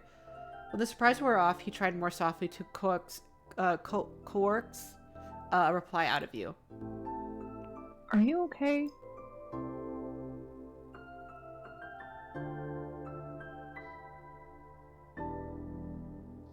No, I don't want you to go. His lips clamped together, and he awkwardly held his hands up in front of him, as though he wanted to do something but wasn't sure. I wasn't sure what. I'm sorry. I don't want to leave forever. It's just... Then he shook his head, like he was trying to clear it. When he spoke some more, it was mostly to himself. If I don't go see Mom, then she's... Is she okay? Fresh tears glistened in Cove's red-rimmed eyes. He stubbornly tried to blink them away, but they slipped down his cheeks. You frowned at the sight. No matter what you hated seeing him cry. What'll happen? Mom doesn't call that much, and I haven't seen her in so long. Fuck her. She should call more. What the hell? Cove hiccuped, wiping his face with the back of his arms. His glasses got shoved up awkwardly as a result. If I don't go, she'll be gone. She'll forget about me. Like, I don't think she's doing this on purpose, but girl, how could you make your fucking son feel this way? That's on Great. you. Like, you gotta call him every fucking day. My God, this woman. She wouldn't do that. How do you know? She's your mom. She loves you. Your mom's always said that, so it must be true for Cove's mom, too. Cove sniffled. He seemed conflicted. I'm not sure if that's right. You were at a standstill. Then we'll stay out here. I'm not going to go back. This is ouch. Yeah. His lower lip trembled at your declaration. Are you sure? You don't have to. You can still go home without me. You didn't leave a letter or anything. I'm sure. Thanks. The final part of his statement was whispered. You're always there when I think I'm gonna be by myself. Oh, he's so cute. I love him. Oh. And that was that from him. Both of you shuffled towards the sign. He sat near it again, and you followed, crossing your legs under yourself. He zipped open his backpack and offered you a snack, which you took. You hadn't had dinner, and so you were hungry. There was a feeling of camaraderie and the silence as you ate. Do you think they called the police after all? Everyone must still be looking for Cove, and you too now. No, probably not. He didn't sound confident, though. You still hoped he was right. You didn't want to go to jail. You weren't sure how much time passed. All you knew was that one moment you were letting your eyelids droop while huddling near Cove under the sign, and the next you were snapped back to attention by a blaring beep of a horn. Cove froze. You whipped around to see a car approaching you. It was difficult to make out who it was. The headlights were so blinding. Instead of continuing down the road, the car slowed near where you sat. The window rolled down, revealing the face behind the wheel. It was very familiar. Mom! She shouted back, and not just because there was some distance between you and her. What are you kids doing here? I've been looking everywhere for you. We were gonna come back later, but... She stopped looking at you, instead staring hard straight ahead. Both her hands were gripping the wheel. Guilt ate you up from inside. All right. Get in. Let's get you two home. That at least made her showing up worth it. Your feet were aching like crazy from all the walking you'd done today. You yanked open the side door, slipped inside the back seat, then clambered over so Cove had enough room to climb into. He followed in wordlessly, tucking his backpack near his feet. Your mom looked at you and Cove from the rearview mirror. The two of you had us extremely worried. That wasn't a good thing to do. Not at all. I'm a baby. I don't know good things. Shamefaced, you both nodded as one. Sorry. Sorry, Miss Charnico. Sorry, Mom. She softened immediately, not enough to actually let it go, though. You have to apologize to everyone else, too. With that, Mom started the car up again, and you were off. For the rest of the car ride, no one said anything. You thought all of you were pretty tired. In fact, you must have dozed off at some point because you woke up to the sound of the engine stopping. When you opened your eyes, you realized Cove was looking over at you. He was tense. We're back. You yawned and got out of the car. Cove came out after putting his backpack on again.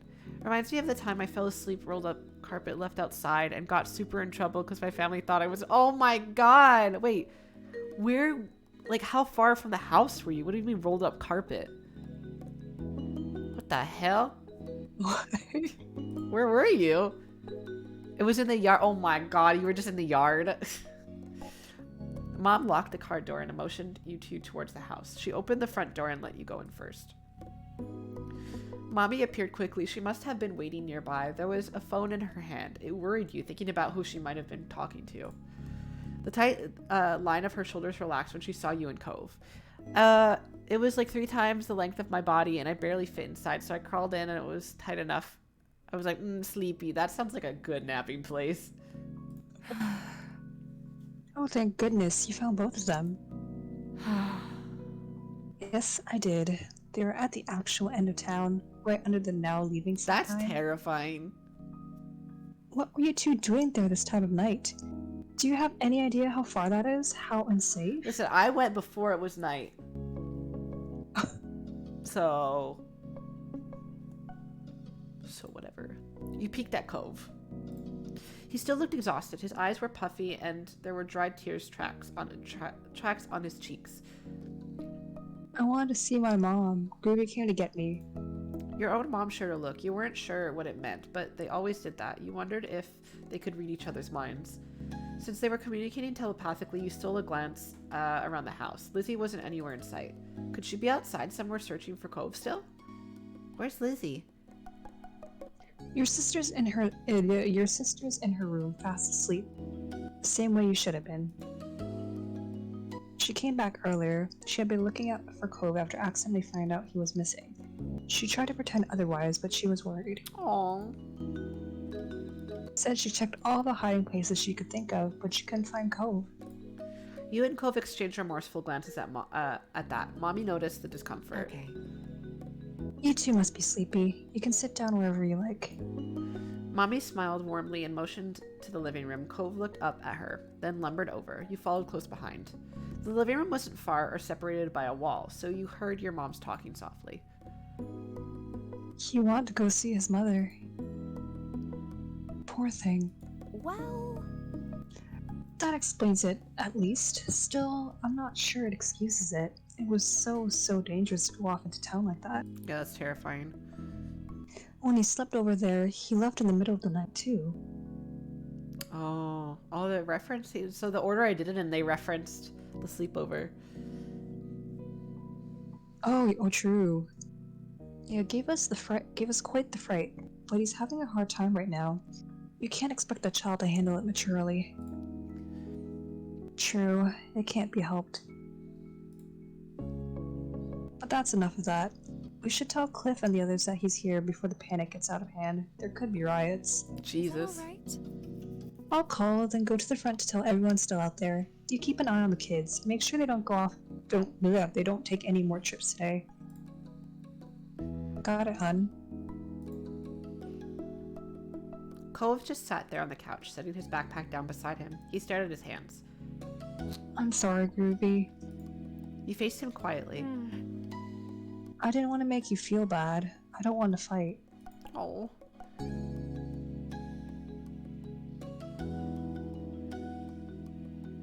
And you won't do it again? I won't. Not for real. Okay, I don't want to fight either.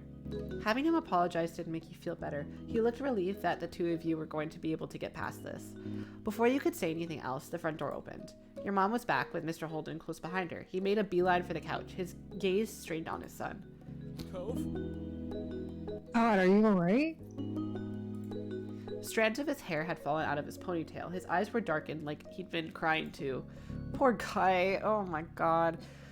Cove stared up at his dad, his own eyes wide behind the frames of his glasses. He really hadn't expected it to be such a big deal. I'm okay.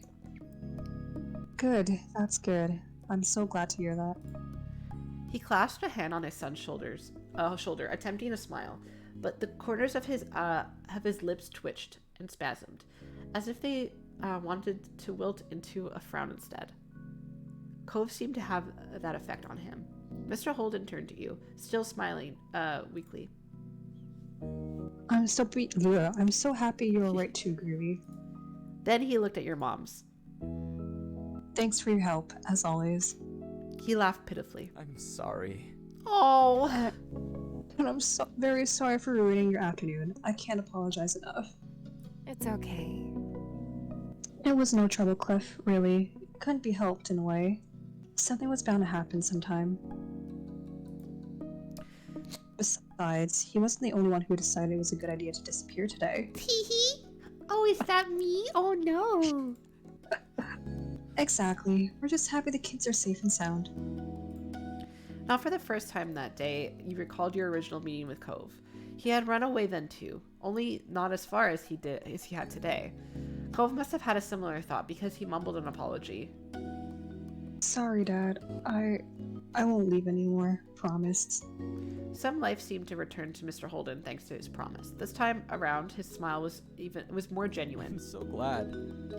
That's a relief to hear. Next time you feel like running off, come to me first, okay? We can talk about it. I'm here for you. Cove nodded. His dad reached out and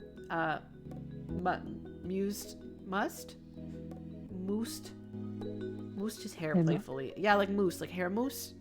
Moosed his hair playfully. Although he had made a face, Cove didn't try to dodge the hand as he usually did. Let's go home, bud. I bet you're tired as I am. Mr. Holden took over carrying Cove's backpack, still clasping a free hand on his son's shoulder. I believe you were right the first time. Must? Damn. That feels wrong on his son's shoulder. When he stood up from the couch. The five of you walked over to the front door so you could see them off. Mr. Holden thanked your moms profusely at least 3 more times before he walked out the door. Cove was made to follow. But he stopped and turned to you before stepping through the threshold. Thanks. Thanks, Groovy. You're welcome, Cove. A tiny smile flitted across his lips. There and then gone. Hug. Before he was gone, you reached over to give him a hug goodbye after a hard day. He held you back more tightly than you could. Oh! We were afraid of losing each other, dude. More tightly than you could have anticipated, and you almost squeaked out a noise. Oh! Ah, they're so cute! Oh! I'm Oh! glad you're here. Where? Oh. His embrace was tight but brief. He let go as soon as he said that he wanted to. As soon as he said what he wanted to. They're so cute. Oh, yeah. And with that, Cove left. Mommy closed the door behind them. You were practically dead on your feet at that point. Your fatigue must have been obvious because your mom sent you right to bed with no more discussion on what happened that day. Once your head hit the pillow, your eyes slipped closed on their own. Your eyelids were so heavy you couldn't open them anymore. Open them again until the next morning. You woke up much more at ease than you had felt when you were last conscious. It was almost like it was a dream. But it definitely wasn't. Your mom's faces when you saw them assured that. After breakfast, you were sat down and your family went over yesterday's events in full. They were none too pleased that you went out to find Cove on your own. As punishment, your moms took away your TV privileges for the next few days. Lizzie was annoyed that she couldn't watch her shows with you around, but she adjusted. Whenever you expressed disappointment, your moms reminded you that they weren't punishing you for no reason. It was dangerous to go out on your own so late and without telling anyone. You could have gotten hurt or worse. As upset as you were, you understood. Mr. Holden talked to Cove about what happened too.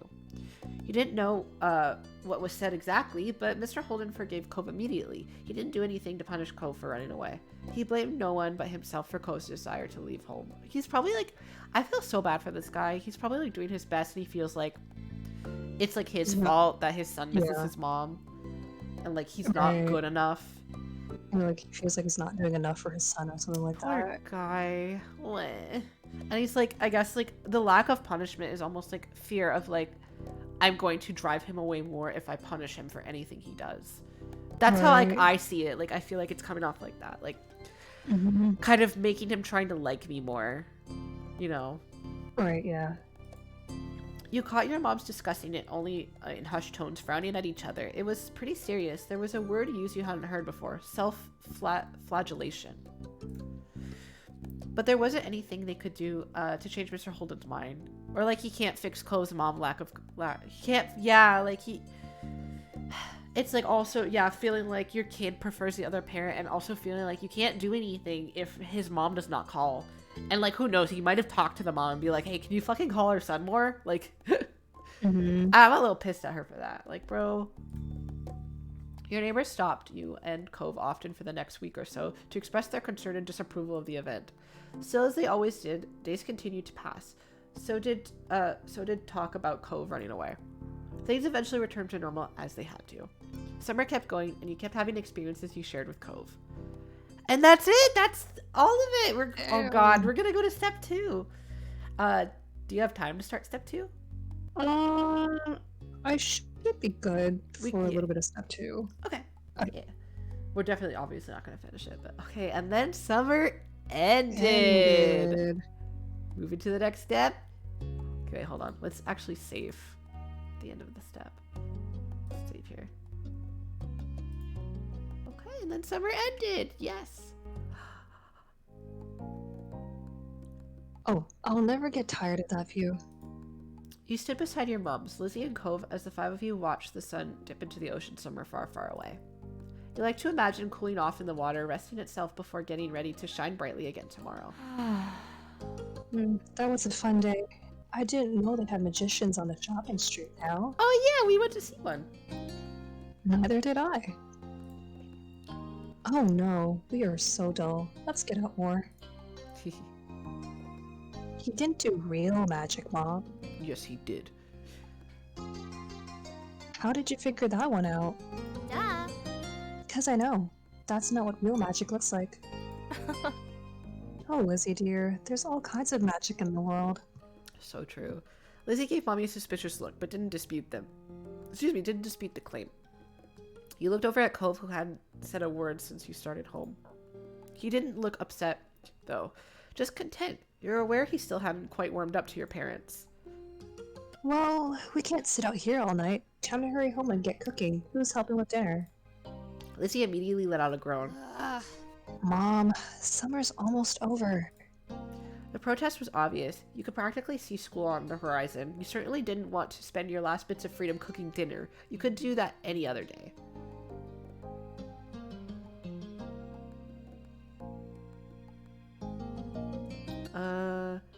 Please can we play a little longer? Please. Mom looked down at you with a sigh, and you clasped your hands together to give your pleas some extra appeal. We'll help with dinner tomorrow. Yeah! You immediately nodded in agreement with the very clever offer, shifting closer to Lizzie since your parents can't possibly resist the power of two combined. Soon we'll have homework and reading to do. We can't do work now too. Lizzie made her case and then stomped her foot into the ground. You mimicked her, feeling that would add something to the argument. Well... No. Oh, come on, Pam. I can help you with dinner. Yay! Mommy leaned in for a hug, and you knew that you were very close to victory. Okay. Alright. But as soon as dinner's ready, you lot are coming inside. Understood? Yes, Mom. Yes, Mom. Yes, Mom! Oh dear, you're welcome to join us as well. You grinned at Cove and nudged his arm with your elbow. Cove gave a non-committal shrug to your mommy, which you took as an agreement. So much to do, so little time. Maybe I could still get the seashell bracelet at Tines and Trinkets? Oh, or maybe the playground. Or the fireflies would probably be coming out, right? We already did all this stuff. Why would I go home? I asked to play. Like, never mind. I lied. Let's go home. Don't I get a say in this? Lizzie looked over at you, narrowing her eyes, like she was very seriously contemplating the answer to that question. Trait fickle, yeah.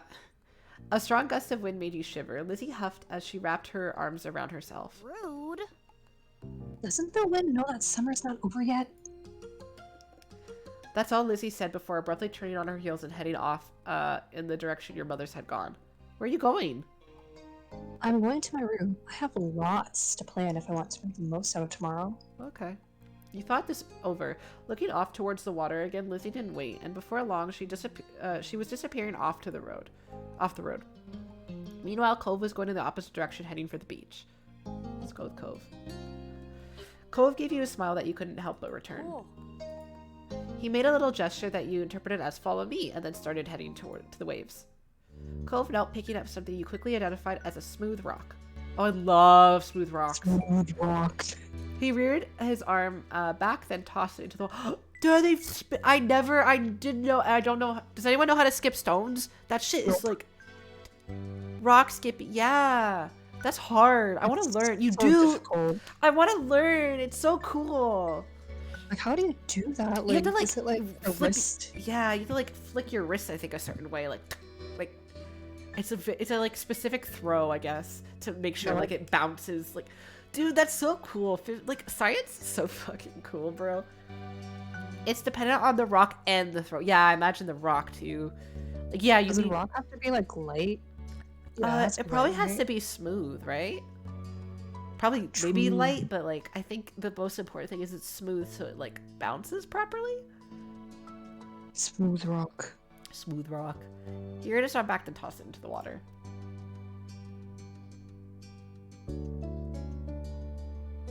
So you get to choose what happened. I'm impressed. I feel like he knows how to skip rocks. You can skip rocks in the ocean? Why? Why Oh, I'm not? telling him. Oh, wait. You can't? Did I say can't? Yeah, you can't. Yeah, wait, why? Why did... I thought you said... I thought it was a question. Preferably smooth, but I skip non-smooth rocks. Oh. My bad. I'm stupid. You thought about it for a moment. Because of the salt. Is that true? I don't even know. Dude, maybe. How? Oh, wait, sorry. That was you. It's weird. Huh. You nodded. In that way Lizzie did sometimes when she wanted to pretend she knew what she was talking about. Cove squinted at you and you let your eyes wander back towards the water as a tiny smile curled your lips. I'm not trying to skip rocks anyway. Huh? Oh. Cove was looking down at his cast, scratching idly at the pink surface, even though you were pretty sure he couldn't feel it. His brows were furrowed, and there was a frown on his face. It's not fair. I've had to wear this cast for ages. I can't even swim. Oh, how'd you get it? I was jet skiing. Damn, boy! Your eyes widened. You couldn't imagine how bad it must have hurt, or how scared he could have been. He then continued to explain. I crashed. Yeah, I figured. He gestured to his arm as if to say, and this was the result. It's hard to believe you're allowed to jet ski. Whoa. I'm not. Who let you jet ski then, bro? What happened? Oh. Cove let out a huff, plopping down into the sand. I can't believe. All right, we someone's won't on this elaborate on that, I guess. Damn. You sat down next to him and nodded in agreement regardless of the sudden topic change. Yeah, no one let his ass... His ass is not jet skiing, bro. I don't want to go to school. I mean, I would. I don't want to go to a new school. I think it will be the same school as you. What, huh? I think it'll be the same school as you and Lizzie. My dad said something about that. Sick. Cool, you're going to like it. Everyone's super nice. You'd only ever been to the one school, but you were sure that his old school couldn't have been that much better. Then again, he did have to make new friends and meet new teachers. It could be kind of scary. Cove shook his head, then wrapped his good arm around his knees as he drew them to his cast. You heard a sniffling sound, then you took a good look at his face. You realized his eyes are wet. I want to go home. Oh. Oh. You never had to move before, but you thought you could understand. If you had to go to a new school all of a sudden with all new people, you'd probably be dreading it too. Even though you sort of maybe understood, you still weren't sure how to help. Okay, I'll see you later. What? What? Alright, bye, bitch. What? There was like no choice. What the fuck? Cove gave his head a small shake. No, I want to go back home. Oh, because, okay, I see. I want to go home, so, I get it. There was so much, like, non-dialogue that I forgot what was happening. Right, Cove wanted to go back to his old home, the one that sat waiting someplace far from here. The one he would bring up whenever he felt this sad. It had been a while since he had moved in, but he didn't seem to feel any better about being here. You settled back down into the sand, trying to consider what to do. This can be your home. I have snooze disease. I might just during step transition. I want to play this on my own too. Okay, good night. Thank you for stopping by. Sleep well. This can be your home. It's a really nice home if you give it a chance. Cove didn't respond to that. He just tightened his arm around his knees, resting his chin on them. You're not going to leave, right? You'll still be around? Yeah. Oh. Whoa. Sorry. My fucking app keeps glitching. Yeah. I'm like half here, half not, lol. It's so cozy falling asleep to you reading. Aw. It's like reading a bedtime story. The question was a little surprising. Of course. Your parents would have mentioned if you were going to move or something, right? After a second, Cove gave a little nod. Once I get my cast off, we could go swimming. Yeah, let's go swimming together. You were fine with him changing the subject again. Yeah, that would be fun. Cove smiled, then looked back to the waves. My dad keeps saying I'll get used to everything eventually. That I'd feel better then. It used to make me angry. Oh. I didn't want to get used to everything. You spared a glance over at Cove and saw the anger had slipped off his face in favor of something almost puzzled. But maybe that will be okay after all, as long as I really do feel better. I can't see it. You could remember a long time ago when you'd first started going to school. You had absolutely not been okay with the idea of being away from your parents for most of the day, to listen to strangers tell you what to do, and to sit with kids you never met before. Things changing is hard.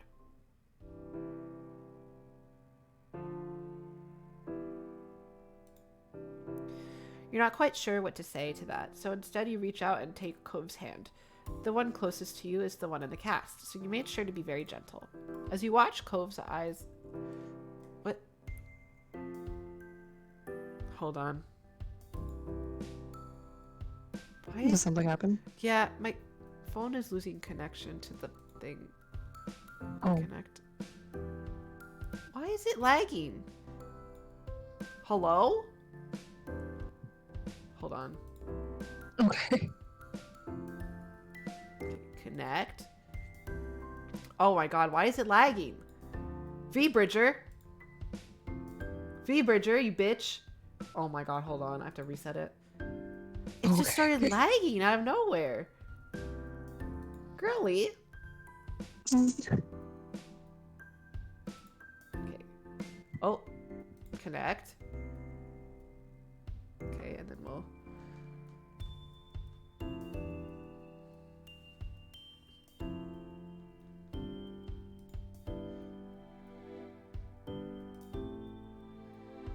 Should be good now. Okay, yeah, we're back. What the fuck, dog? Jesus. Wait, is your... Okay, never mind. It's better. It like was lagging, so it wasn't sending info correctly. I don't know what the fuck was happening. Anyways, I got it. As you watch, Cove's eyes got a little misty once more. You got the feeling that they were different tiers than the ones from before, though. I hope next summer I'll surf and go exploring and everything will feel like it's supposed to again. Yay. You will. It will. The two of you sat quietly, just taking in the sounds of the waves. You hoped that Cove would be able to accept this place as his new home. You definitely try to help. In what ways you could. There were so many wonderful things here, Cove probably hadn't even seen yet. Lost in thought, you started a bit when you heard a faint, familiar sound. The sound of your mom shouting your name. You looked over your shoulder, realizing it was probably time for dinner. Time had really gone by fast. You stood and dusted the stand off yourself. My mom's calling. It's time for dinner. You should come. Cove looked up at you, expression screaming reluctance. Yet, ultimately... Okay. When you smiled, Cove returned with one of his own. Groovy. Thanks. Nice. Yay! It was nice where you were right then. But the two of you couldn't stay there in your own little world any longer. You were being called forward. So the both of you ran off towards your house, leaving the waves and the summer behind. Whoa. Oh, in between. In between. Oh. Oh, yay, we get to grow up! Yeah. Cast animation. Okay, let's see, okay. We'll keep the... Sharp, that. I mean, my eye color's still pink. I mean, I still look like this. Maybe I should have... I like to change your pronouns too. Yeah, that's so cool, actually. What the... Oh, that's true. Huh.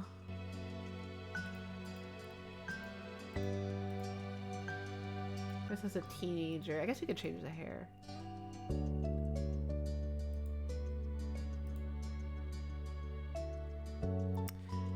Self-answer how base that would be. I could just play this as a self. Yeah. I guess we should have made a younger version of me. Mm-hmm. Okay, we'll make the and then we'll do the adult one back to normal, I guess. Let's see what else are.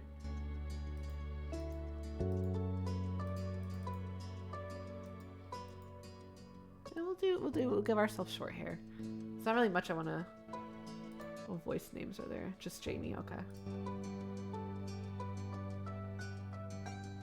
Yeah, it's just cute. Rosy cheeks will keep. Oh, earrings now. We can have earrings. Well, I can't see them though. Let me move the bangs one sec.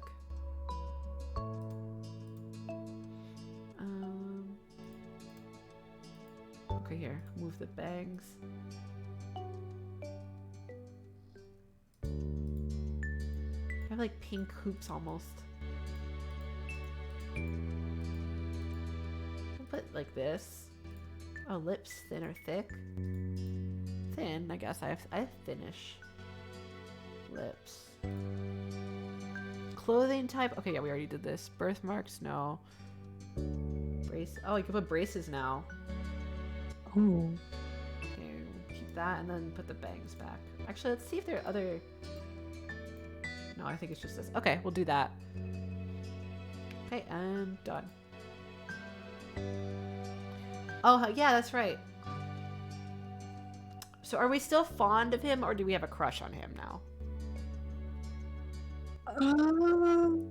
That's a good question. What do you think? We're still either relaxed or direct with him, I guess.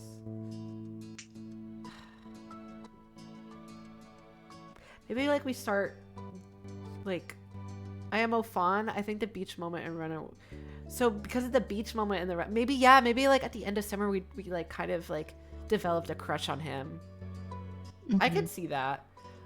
I'm also, I don't know, I think we're still relaxed. Oh, look, it changes the. Oh, I didn't realize.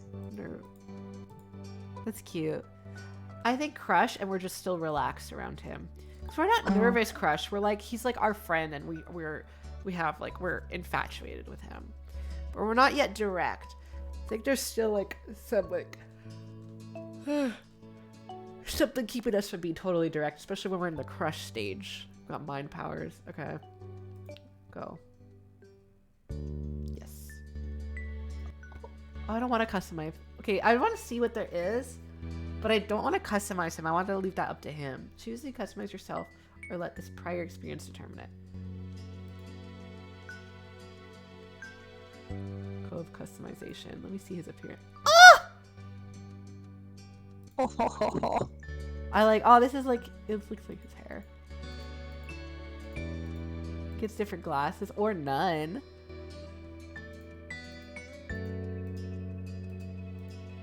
Oh, he has a scar here. Oh, it's from his arm. From the jet ski, he has a scar now.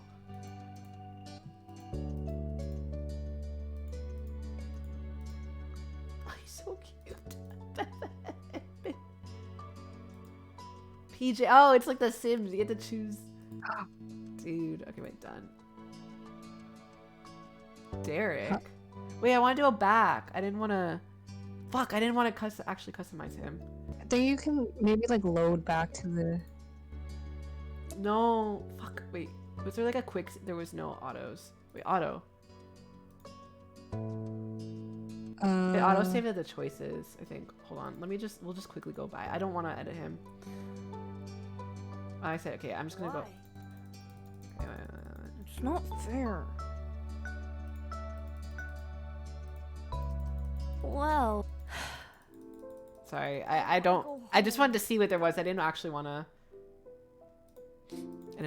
edit him. Of course.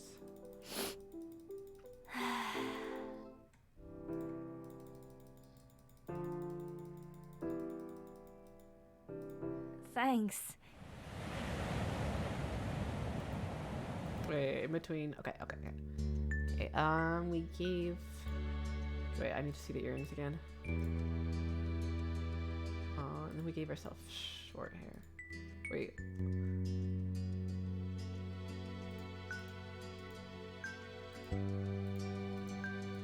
There, okay. And then earrings. Do this, and then. Sorry, I'm taking this way too seriously. What the fuck? Thanks, sobs. What the fuck emoji? Don't do that to me. Twitch, how could you? I don't even see it. I just see a regular smile on my end. What the fuck did Twitch do? Okay. I think that's what I had. Yeah. Done. Crush. My RL ideal? That's, yeah, they're cute. I came up with a weird thing with the eyes. That's weird. Oh. Okay. Ready? Yes. Okay. Cove customization. I don't want to do either. Field towards Derek. But I don't even know who Derek is. Fond. I guess he's like my bud, so we'll do relax. Yeah. Okay. Are you good to start, or would you rather save it for next time? We can start for a bit. Okay. If that's good. Yeah, no worries. I just want to make sure. August ended, September began. It was time to go back to school. Lizzie groaned and complained the entire first week. She hated going to class. Still, there were interesting things to do that could be done anywhere else. You weren't sure how Cove felt about it. He was enrolled that year. That was like a sign Cove would be staying in Sunset Bird for a while. At school, he was alright, but kept his distance from other kids from what you saw. Anyway. Whenever he could, Cove stuck to you like glue. He didn't even mind that much what you did to pass the time as long as it was together. Sometimes it was like things were exactly the same as when you had first met. But other times, as you got older, you couldn't ignore how the feelings had changed in meaningful ways. Okay, so it's like, oh, he's starting to get a crush on him. That year, the divorce of Cove's parents was finalized. You overheard your parents talking about it, saying Cove's dad got full custody. At first, you worried that meant bad news. It had made Mr. Holden cry, apparently. Then you found out it meant Cove would keep living with his dad. He would only stay with his mom a few weeks a year. Man, yeah. Cove cried too for different reasons, you thought. It seemed like Cove and his dad might move again, but Mr. Holden decided to stay after all. Oh, fuck. Mom asked him about it once. He had said he didn't want to uproot Cove's life a second time. Mr. Holden tried to get Cove to like Sunset Bird more. He kept encouraging his son to go out more and see the place. Sometimes Mr. Holden volunteered you to spend time with Cove. He seemed very confident that it was an effective strategy. Cove never talked to anyone about what happened with his parents and withdrew whenever it was brought up. It was hard for him, yet nobody knew how to help. Eventually, Cove stopped crying on his own. You couldn't understand what had changed. But you hoped that you could help him feel better. Still, since even without the tears, he looked sad. Maybe one day he could say out loud, sorry, my things keep disconnecting. Say out loud what he felt inside. After that, it felt like things had gone back to normal, except what was normal didn't stay the same. Years passed and suddenly you were in middle school. You weren't a kid anymore. You were 13 years old. That officially made you a teen, even if your sister didn't agree. The toys and crayons that used to litter every free space in your room had been packed away somewhere, replaced by new hobbies. There were other changes too. Cove's cast got taken off. It was weird to see him without it initially. Underneath the pink plaster ended up being a long, thin scar that staked across his forearm. Cove's chest puffed out in pride when someone drew attention to it. Aww. He also went through a major growth spurt. He was the tallest student in his class for 2 years in a row. Cove will probably hold the spot again next time. In class, people knew him for more than just being tall. He also stood out because of how well he did in gym and other athletic situations. Over the years, he began opening up more too. You saw him talking amicably with other kids or neighbors from time to time. And the only kid that came to visit the neighborhood when you were little, Shiloh, was, well, he was gone. Oh, no! He and his mom moved back south because of her work, just 1 year after Cove came to Sunset Bird. Shiloh! Oh, bro. It had been really upsetting when he left. Lizzie was inconsolable for weeks, but nobody talked about Shiloh anymore. It was a long time ago. No one talks about him anymore. No! You learned, dude, I hate life. You learned some heartbreaking things become less sad the further away they are, even if they had never gotten any better. That was sad in its own way. Things at home were different too. You still lived in the same house and all that, but it wasn't how it was before. Ma dyed her hair purple, wanting something new, and liked it so much she kept dyeing it. You remember calling her mommy as a kid, but something like that seemed awkward nowadays. You were much too old for that word. Lizzie felt too mature for her nickname, too. She insisted on everyone calling her Elizabeth, so you did. Your mom soon gave her permission to go places other than the playground and shopping street, which she took advantage of. You rarely saw her around the old neighborhood. In fact, she hardly spent time with you the way she did before. Elizabeth instead associated more and more with girls from school who were her own age. Maybe the difference between 13 and 15 was greater than the difference between 8 and 10. You started befriending new people yourself, like Derek Suarez. He didn't live in the neighborhood or go to the same school. What happened was his and Cove's dad struck up a business partnership a few months ago. Since then, Derek would pop up in the area and then, now and then. It seemed Mr. Suarez was happy to let Derek tag along to his work if Derek had time for it. Without a doubt, everyone and everything around you had changed in a small and big way. In small and big ways, you had too. As time went by, though, it was easy to settle in this new normal. Then before you knew it, school was over, and summer vacation had come again. Let's go. Oh, did your room change? Yeah, it looks kind of different. There was less stuffies. I think the The bedding changed. Mhm. I don't know if I had this computer before. Yeah, it looks like less color. It like not less colorful, but it's like very. I don't know. I see the differences. It was the first day of summer vacation. The sun was as hot as ever, but you were inside and away from its harsh rays. To be more specific, you were. Let's go head out. You got the big kid bed, yeah. You made sure to slather on a generous amount of sunscreen so you didn't get burnt. You were looking in the mirror, studying the clothes you had thrown on, when your bedroom door opened without warning. In reflection, you saw Elizabeth raise an eyebrow. Look at her! Oh, she's so pretty! Have you been staring at yourself this whole morning? Dude, I'm just getting ready. Could you knock next time? She ignored that, crossing her arms over her chest with a disgruntled expression. Clearly, she hadn't come in just to see you. Your special boy is at the door. Ooh! Always is now. Ooh. He bought some happy summer gift from Mr. Holden. Mom wants you to take it for him, say thanks or whatever. You did not like the way she called him your special boy, but you knew by now that saying so wouldn't stop her. Special boy. He is my special boy. So calm down already.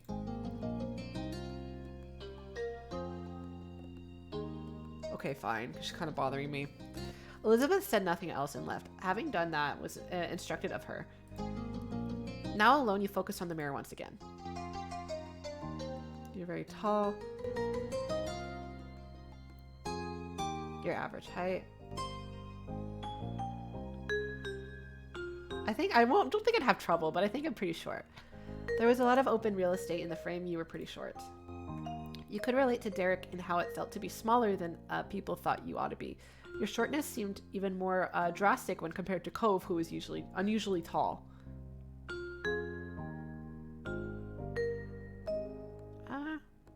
Whatever, I'm neutral.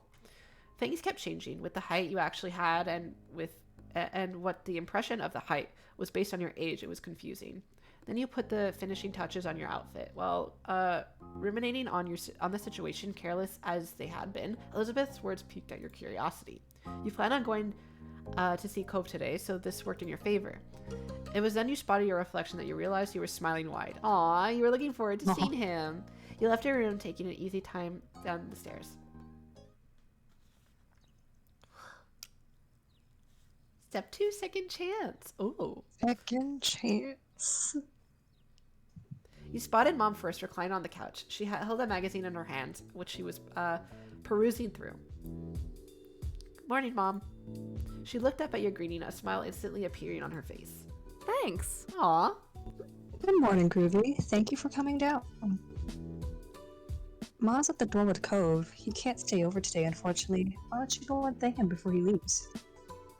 You nodded and made your way to the front of the house. Just as she said, Ma was there making conversation. She must have heard you because she looked over her shoulder. Oh. Oh, her purple hair is so cute. Her purple hair looks good. Yeah. Look who finally made it. Morning, sleepyhead. Ma reached forward and you knew she was about to pat you on the head. She was taller than average for an adult woman, so at your height, you were absolutely tiny in her eyes.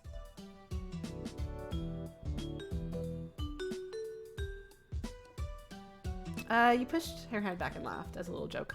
Ma could be so ridiculous, you thought, but that was okay. Ah, you're the last one down today, you know that?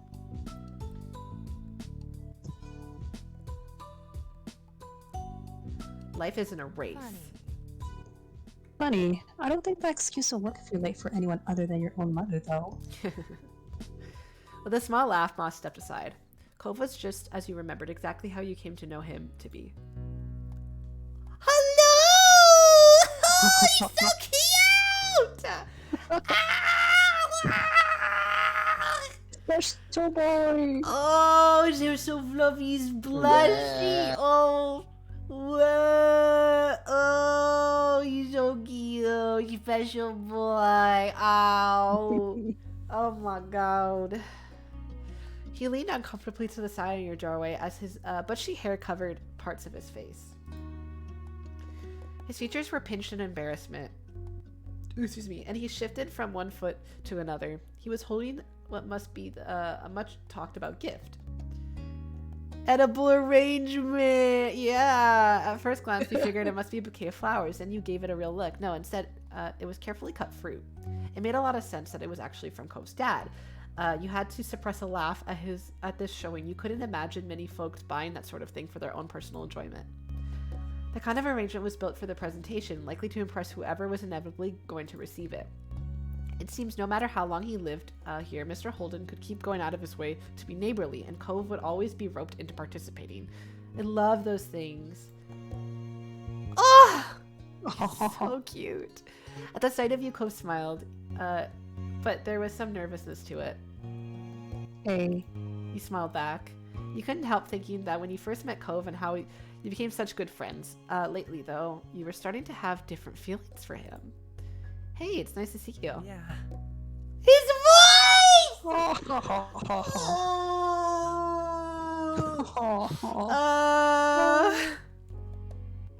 Yeah, you too. His grip on the base of the gift tightened, and your heartbeat sped up. Oh. Even if neither of you had spoken about it, both of you were aware something was growing in your relationship. It was already shaping up to be another long summer. The best part was that the two of you had plenty of time to spend together and explore what was developing. That's so cute. His awkwardness over the task started to creep back in, so Cove nudged the gift closer to you. He was ready to be relieved of it. He's crushing. They're both. I think they both know they're crushing on each other, but they don't know what to do. I love that. Yeah. Oh, it's so good. Your hand brushed over his just slightly when you took hold of the base. He flinched enough for you to know with certainty that he noticed it happened. You couldn't help but smile to yourself. And with that, the gift was accepted. I hope you and your family like this. It's a pretty good gift. I think so anyway. Yeah. He smiled earnestly. Dad spent a lot of time picking out the best size and design. There were so many options to choose from. Can I say it? Say it! Say it! Nobody can handle Teen Cove. Explosions, fire, boom, boom, kaboom. He's so beautiful. Just say it. You're too cute sometimes.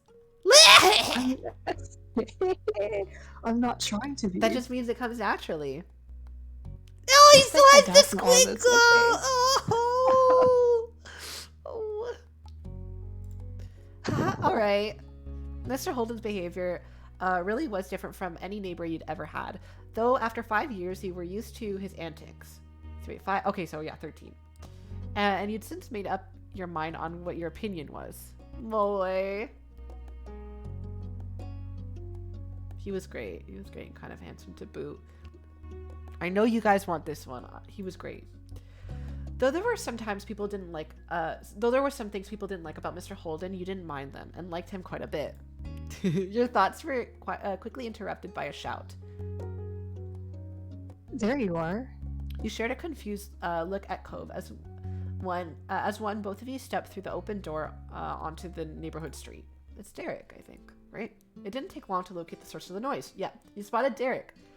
Just a few yards down the road, he ran up to you. I'm happy. He's my friend. Derek was certainly a welcome guest in your neighborhood. It was a pleasant surprise whenever he showed up. Oh, he's so cute! After stopping a couple steps away, Derek hunched over to catch his breath. Oh, his eyes are beautiful! And he looked up with a wide grin. He's teeny weeny. Hey. Oh, Hey, guy and pal. he sounds like he hasn't gone through puberty yet. He's so tiny! I was just at your house, Cove, but no one was there. Should have figured you'd be at Groovy's place. Do you ever spend time in your own home, or are you just always there? Derek laughed at his own joke. He either didn't notice that it embarrassed Cove, or the embarrassment was what he was actually laughing at. Cove is so huge. Yeah! I want to see where I would stand. I think me and Derek are about the same height, maybe. Yeah. Derek turned to you. He was going to say more when his eyes widened and he gasped. What's that? You followed his gaze unsure. Then you realized he meant you were still what you meant and what he meant. You were still holding Mr. Holden's gift. This is kind of like a bouquet of flowers, but made out of fruit. Nice. Can I have some? Yeah, sure. Sure, we can share. Sure, we can share, yeah. Derek grew more excited by your words, bouncing on the balls of his feet. Awesome. Everyone is lopsided.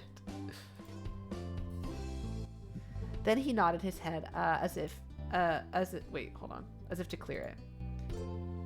Anyway, that's right. I came here because I needed to say something big. He paused, possibly for effect. There's some other kid here in Sunset Bird. Ooh. Shiloh! Imagine! There's a new kid! Cove was as surprised as you were by the news. Such a reaction made sense. No one around your age had moved here since Cove did 5 years ago. Were they with their family? Maybe they were cutting through. Nuh-uh. The new kid was all by himself, just walking. Did you talk to him? Nope. Nope. I came to report the sighting right away. So cute. The kid had green hair, glasses, was pretty small, and seemed really upset about something. I hope he didn't leave. Dude, this is... You blinked silly. You looked over at your longtime neighbor. What? Huh? Isn't that cool? Yeah, it's deja vu. Shit's happening. History was repeating. That sounds a lot like you, Cove, when you first got here anyway. It kinda does, doesn't it? That's weird. He sounded almost fond, a small smile playing on his lips. Derek snickered, naturally. I Good can see naturedly. that really well, now that you say so. But what'd you say? Let's go find Cove's look-alike. We should all meet him. Hell yeah. I'll do it. Sure, I want to see who this person is. Derek grinned, then he pointed down to the street, where the way he came. Last I saw him, the mystery visitor was going this direction. Nothing else needed to be said. The three of you were off, with Derek leading the way. Derek brought you to the beach, and as a trio, you made your way down to the shore to the old playground. You walked the familiar path in a comfortable silence. When you were almost there, you spotted the kid in question. His bright colors almost shone like a beacon beneath the rays of the sun. He scuffled around, kicking up the sand as he paced. It was true. He certainly seemed upset, but you didn't think he was sad like you had originally pictured. No, with his erratic movement, his scrunched up expression, he came off angry. You started to have doubts about this expedition. Maybe it'd be better if you left him alone and let him sort himself out. Derek didn't feel the same. He waved wildly, calling out to the boy. God damn it. Hey, guy, over here. What's this little thing? Bro, he's fucking coconut head over here. Jesus. The kid whipped around and then bull cut. Oh no, not him. Uh-oh. Did we finally meet the villain of the story? The kid whipped around, an impressive scowl carving deeper onto his face. His eyes were tired, but a strong hostile energy still radiated from him. Whoa! Whoa! What is it? What do you want? The sharp tone made Derek flinch. He shifted on his feet. What's your name? Jeremy. Was that it? Jesus. Dude, I don't think we've seen characters speak in bold yet, dude. No. No, I'm Derek. That's Groovy and Cove. We're just walking around and saw you. We wanted to say hi. There aren't a lot of kids our age in the neighborhood. Yeah, so, it's cool to see someone else around here. Strangely, Jeremy grew furious by your response. Jesus! He's gonna fucking kill me, bro! If steam could erupt from a person's ears, it would have happened. They did bring me somewhere stupid. Of course, I knew it. Alright, bullcut. Calm down. What? My parents. It does. The ones who brought me. I didn't walk to this town. Can you not figure that out on your own? Damn, I thought Cove was blunt when he first got here. This guy's a fucking dickhead. Right. Right. My dad brings me to Sunset Bird too. When he has to come for work and all that stuff, it's not that bad. Yeah, he's not just blunt, he's a fucking dick. That earned him a glare from Jeremy. Derek winced beneath it, glancing away. It was a struggle to remain friendly with this Jeremy guy. Guys, I think we should just leave. Maybe we'll push him over and walk away. Cove was just a little rude, yeah. He was I feel like he didn't have a filter, but he wasn't mean, Yeah. I mean, I wouldn't want to come here for a real vacation, probably either. That's an understatement. This doesn't count as a vacation. It's a waste of time, a chore. Alright, settle down. My parents' family is nearby, and we just had to come and see them. Ugh. If they're your parents' family, doesn't that make them your family too? I guess. Okay. Jeez. Jesus Christ! Dude, mellow out, bro. You're at a beach. Like, fuck. That's a pretty good reason to come by. Didn't you want to go somewhere else? No. Okay. Jeremy crossed his arms with a huff. He turned away. They should have gone by themselves since they cared so much and left me home. But I'm not allowed to be by myself. Okay. Forgot about this kid. Oh, you met him before? Yeah, cause no, I completely forgot like Jeremy, cause it's been like 2 years since I played this game. Yeah. 3 years. So it was just like I didn't know you completely got forgot like about to this him kid. yet, though. Coconut head kid. Dude, he's so fucking rude. It makes no sense. They're the ones who don't know how to do anything, and I'm the kid. Ooh, wow, I enjoy wow. voicing this Jeremy guy. Good, good. I'm glad.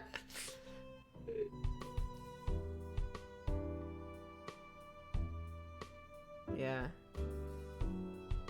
Literally, who peed in your cereal this morning? Look at his stupid ass face. Fuck you. Jeremy's lips curled and his face contorted from anger to horror. That's disgusting. That's disgusting. Shut the fuck up. Why would you think of something like that? It's disgusting. My god. Sheesh. Yeah! Sheesh! Fuck this guy. It's just. It's just Are an you good? expression. He took a deep breath. You thought for one hopeful second that maybe he was calming himself down. He was not. So what? You're putting it in people's heads. I don't want to have to think about it, My and someone God. brainless might decide it's a good idea to actually do it. Jesus. There are some real stupids out in this world, you know? You're all a living proof of that. Oh my god! My god! He is relentless. Jesus! Bro, you have no friends, do you? We're not stupid. Shut up! Yeah, shut up. You need. Because I know he's gonna say something. Just tell him to shut up. Shut up.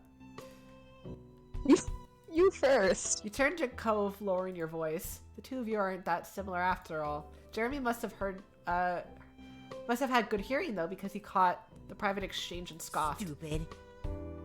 Ah! Of course we're not similar. My eyebrows aren't stupid. His eyebrows are not stupid! I'm going to electric chair. Oh my god, I'm gonna kill him. Oh no! Cove! Cove, honey, don't listen to him! Cove's cheeks flushed crimson at the insult. You couldn't be sure if it was out of embarrassment or anger. Maybe both. Murder! Come on. Cove's How can you say that when you... Yes!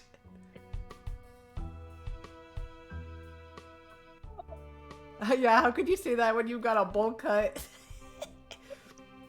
Yep, it's embarrassing and awful. But Shit.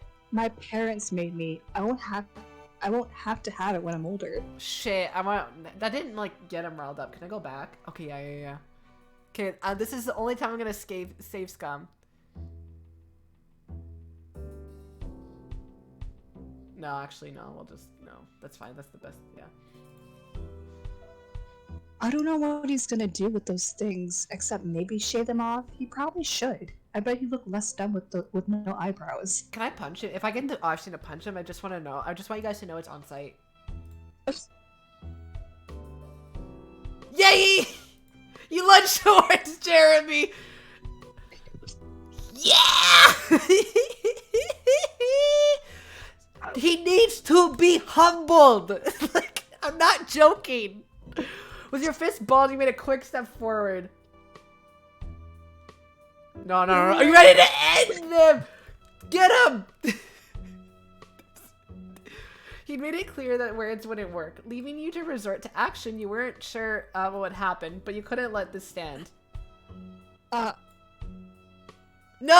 Let me at him! Let me at him! I want to kill him! Bro, Derek and Cove jumped in to stop you before you reached him. They each grabbed you by the arms. Still, Jeremy instinctively stumbled backwards. He practically fell over. Cove, you gotta hold me back. Don't hold me back, bro. Don't hold me back. Let me at him. Let me at him. If that's all you can do about what I'm saying, it's just proving I'm right. You're brainless. I'm going to kill him. Oh my Oh god. my god. You were annoyed. The other two were against you on this and got in the way, though the reaction you had been able to get was still worth it. Wow, what is wrong with you? Instead of taking offense, Jeremy only parroted Derek's words in a nasally voice. Wow, what is wrong with you? I'm gonna kill him! He's so annoying! This is dumb. My god, he makes me feel so violent. Jeremy stuck out his tongue. Oh my god, bro. Bro, we're 13. And skulked away, throwing more sand everywhere as he went. Oh my god! You watched him go hunched over until he became a speck in your vision. Silence reigned in his wake. The three of you tried to process what just happened. I can't believe it. What a mean kid. Derek wasn't kidding, and by the sound of those earlier complaints, the new boy Jeremy was going to be here, in the area at least a little while this summer. 13 is the best fighting age. You're squishy, but also strong and bounce back. Yeah. And it's like a bit more acceptable than when you're an adult. Like, you don't go to jail and stuff. Derek sighed in dismay, plopping onto the ground. You followed, and Cove did too shortly after. There wasn't much else to do. This sucks. I was hoping we could meet someone fun. Hang out, maybe. Yeah. He shook his head. After a moment, he slowly turned to you with a hopeful expression. But you know what would really improve today? What? He didn't respond. Instead, he used a hand to point right at the fruit arrangement that you were still holding. Oh my god, bro, I was gonna throw hands with this fruit arrangement in my hand. Multitask. Literally, dude, I'm fucking based as hell. You completely forgotten about it during the mini drama that unfolded. I'm surprised he didn't make a stupid comment about the fruit I was holding. Right. He'd gotten used to the weight. Glancing over to Cove, you noticed he was eyeing the fruit. He must want some too. Why not? Let's eat. Derek perked up immediately at your words. He reached out for a skewer, hesitantly slightly, once he was inches Are away. you sure? Yeah. You nodded with an eager grin. He plucked out a prime row of fruits. Cove grabbed one himself after him. Only you were without a skewer of your own. I like grapes out of these. Grapes the most. You took a grape skewer. There are 4 juicy grapes on a single skewer. It was the obvious first choice. Derek ate a pineapple skewer, enthusiastically finishing it within moments. This is amazing. It's nice. Aw. Tastes pretty nice. And this fruit kebab thing is fun. He's like a lot more happier too, I think. Yeah. I'm glad. Hey, you two remember the land before time? Oh, hell Oh my yeah. god, yeah! That fruit thing makes me think of it. The dinosaurs all liked the leaves that were shaped like stars. Yeah. Tree stars. Yeah. Yeah, chopping leaves looked so delicious when they did it. Me too. That's what I thought too. Dude, I think they would basically like put the whole thing in their mouth and like scrape the leaves off the branch. And I used to do that with certain foods. Like I would pretend I was in the land before time. Yeah. He says what we're all thinking. He's so right. Literally. I can bet Derek probably like tried eating a leaf off of a branch after that. And there was that scene with the pretty trees, and all the dinosaurs came in and picked everything off them till there was nothing. That's us right now. Awesome. So true.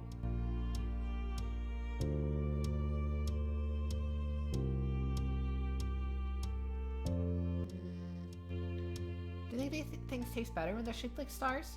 He snickered. Not everything, but it probably helps. He's so right. Scientifically, it helps. The three of you continued like this for the next few minutes. Eventually, the display was barren. It looked weird. It looked weird when devoid of fruit. Hey, we weren't supposed to eat all of it. I think it was for our family. Oops. Really? You couldn't stop yourself from sighing at the boys. You just wanted to eat some and have a nice time. Now you were probably going to get in trouble. You could only accept it though. Hey, Groovy. Yeah? The two of you met eyes casually. Were you seriously Yes! gonna hit that Yes! Yes! Well, he had it coming. Yes! guy? Yes. Groovy, that's so bad. I don't care. I mean, Yeah! Yeah! Dude! Relationship almost up! cool. Yeah! ugh. Oh, you're both crazy people. And what of it? You knew when Derek said things like that, it wasn't serious. He liked you and Cove.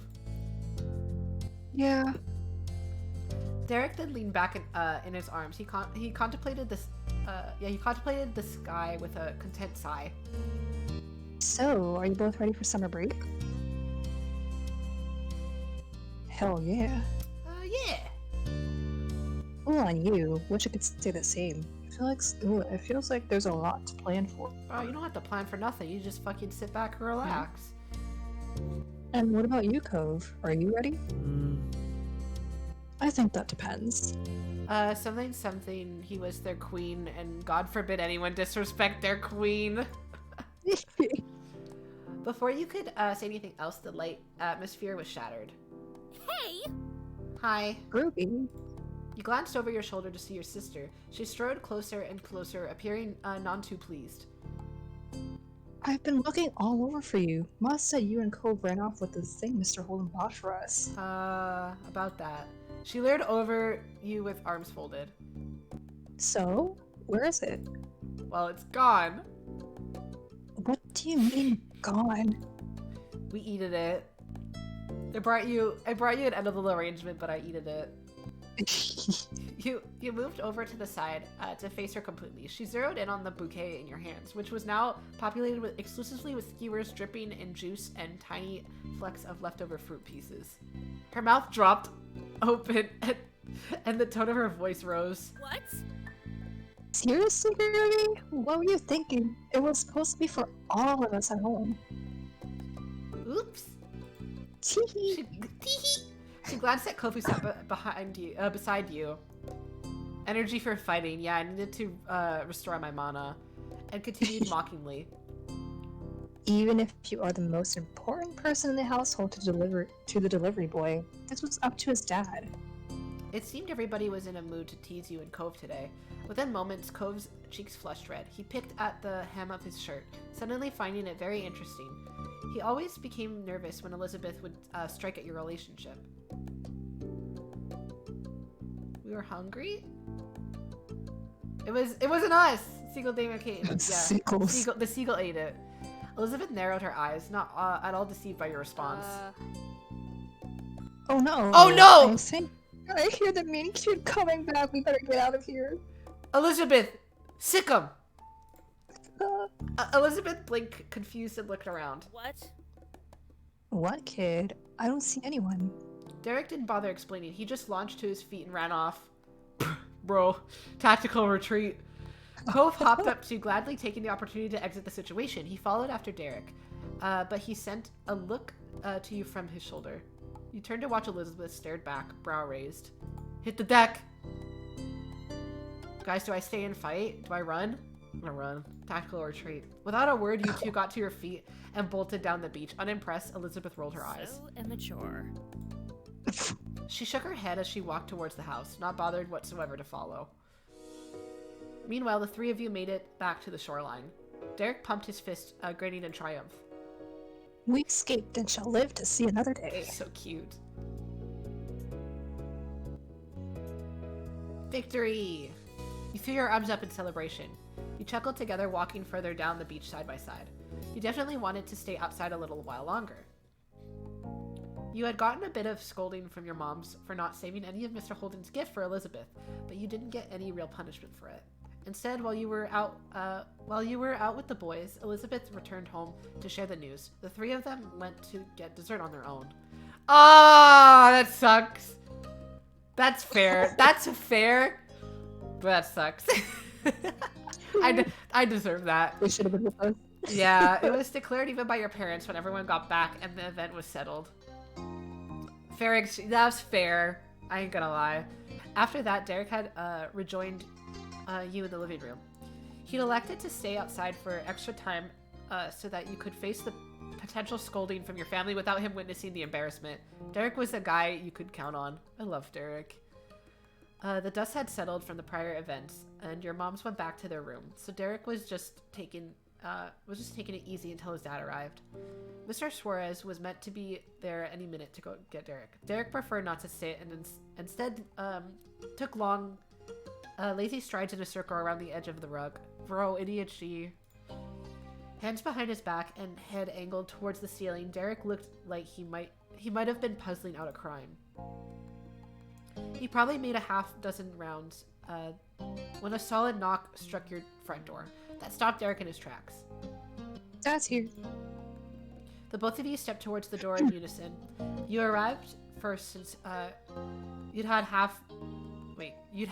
half room head start. When you pulled it open, only a crack, someone zoomed in past you. Oh, he has a little sister. The breakneck flash of a human was still... Oh no, brother! Was still entirely recognizable. It was Derek's little brother, Nicholas Suarez. He shouted triumphantly. It's a baby. We're here. We're here. It's cute. It's okay. Look at the race car shirt too. Oh. He was only 6, the tiniest kid around. Hot on his heels came the middle Suarez son. Nicholas. Wait, is it Yeah. Jorge? Is that how you say that? I'm not too sure. Hold on. Jorge? I don't. Hold on. George? No. I don't think. Maybe I'm wrong. Jorge in Spanish.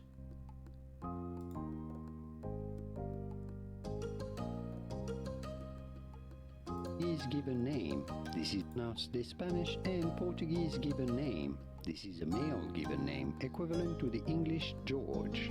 It is itself derived from a Greek Can name, you just read it? farmer or earth worker. How do you go about pronouncing it?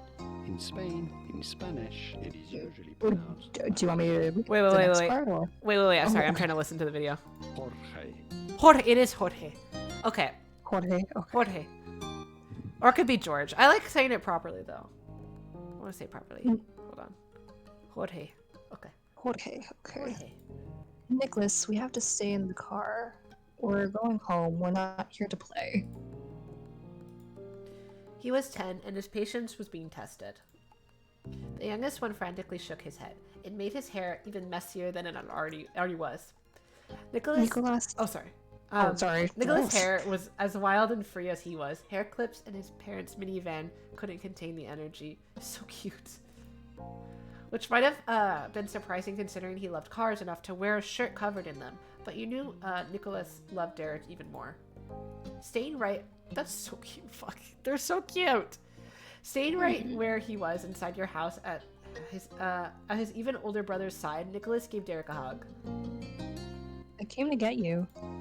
Derek bent down to scoop up Nicholas into his arms in a fond squeeze, though he kept his face tilted up to make eye contact with Jorge. Hey.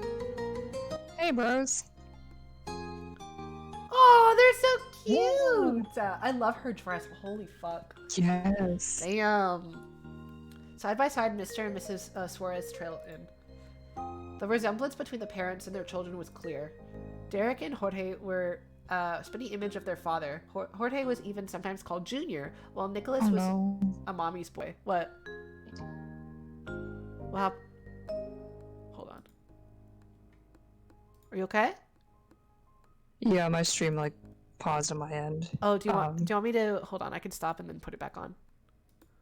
Okay. I think it should be good. Okay. It's back up.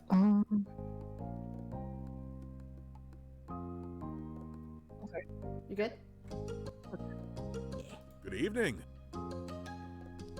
Good evening, Groovy. Hello. Hello. You'll have to figure the Three Rings Circus visiting town. The boys just had to come. Aww. I love seeing the boys. While Nicholas continued to cuddle with his favorite person, what you said got enough of his attention for his sweet smile to be sent your way. Aww. Aw, you're a sweetheart. Goodbye. But we can't stay. Thank you for letting Derek visit and tell your mothers I said hello. Okay. Come on, boys, all four of you now. Let's give the Trinico family their house back. Coming. Yes, Mom. Half of the group trotted forward with only a word. They went past Mrs. Suarez and out the door. She watched them go before surveying the situation with the most troublesome one. Nicholas was just bouncing around Derek, as if he hadn't even heard his parent. Derek and his mom looked on with an identical expression of exhaustion, tinged affection. When an opportunity opened up between hops, Derek carefully took hold of Nicholas's small hand. Let's go to the car, Nico. You can sit next to me. Oh my god. That confused me. I was like, what? I forgot. Yeah, Nico's nickname for Nicholas. Yeah. Thrilled by the promise, Nicholas let out another cheer. Yeah, let's go to the car. Mr. Suarez left it there, trusting her eldest, and went to join Mr. Suarez and Jorge. Nicholas gripped Derek's black wristband with his free hand, stretching it outward in his eager attempt to lead his bigger brother along. Derek stumbled forward with a chuckle, mostly to protect his band from being pulled too far rather than Nicholas actually having the strength to move him. But he made sure not to forget about you. Derek said his goodbye from over his shoulder. Bye, pal. Good night. After their prompt entrance and equally quick exit, the whole Suarez family was on their way home. You, however, didn't have anywhere to go. It was late enough that the rest of the day would be spent inside your house. That was a while ago now. Later that night, you found yourself seated near the kitchen counter. Your fingers drummed on the surface as you waited, your gaze trained on the phone. You were waiting on a call tonight, specifically from your cousin, Leandra. You didn't want to miss it accidentally. Your uncle, aunt, and Lee used to live many hours away. Your families only saw each other a few times a year for big occasions. A while back, though, he'd moved and were closer to you than ever before. You now hung out regularly. With school being out, you're positive she's gonna want to come over a lot. The two of you were the same age and got along well. She used to be really fond of Elizabeth, too, but now that your sister had become allergic to interacting with her own family, it tended to be just you and Lee who spent time together. I don't know. I had a lot of girlfriends. Who cares? Even though you weren't a girl, you befriended them pretty well. So I don't know. Yeah, whatever. What kind of gender someone was didn't seem to make any difference in who you got along with. Then the shrill ringtone announced an incoming call. You jumped before grabbing the receiver and pressing it to your ear. Hello?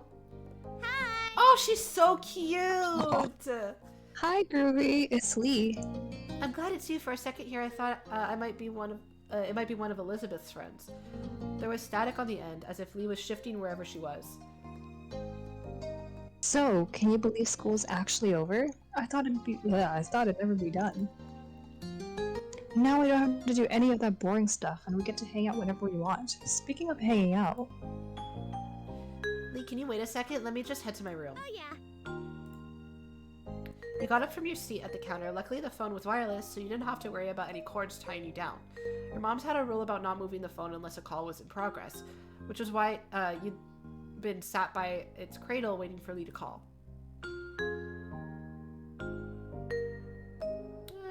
I get it, but I'm a kid. You weren't the only person here. If anyone could take the phone anywhere at any time, it'd be an even bigger hassle. You could easily imagine the receiver having a new forever home in Elizabeth's locked room. But now that Lee had called, it was okay for you to go upstairs to the bedroom and talk to her. You made your way up the stairs, smiling. After you had arrived, you shut the bedroom door firmly behind you. You took a seat on your bed. Alright, I'm here. Cool. Hey, did you know the girl down the street from you has her own phone now? A cell phone. She doesn't have to wait for someone else to stop using it or anything. Dude. Wow, really? The thought of someone having a phone that was all their own seemed unbelievable to you. Right? I wish I had one too. But my parents said I couldn't get my own phone until I'm more grown up. I wish they'd change their mind. We could call each other every single day, and no one would be able to stop us. How great would that be? Really great. We could even stay up late talking about whatever we want. Lee sighed thoughtfully into the receiver. At least they said I could have it someday. I can't wait. She sighed dramatically. I bet I'm not gonna get one until I'm all the way in college. Squeezing the phone between your shoulders and ear, you puffed up your pillows and made yourself more comfortable. It was strange to think of a time when normal school would be over and you'd have to choose whether or not to go to college. School was such a big part of your life right now.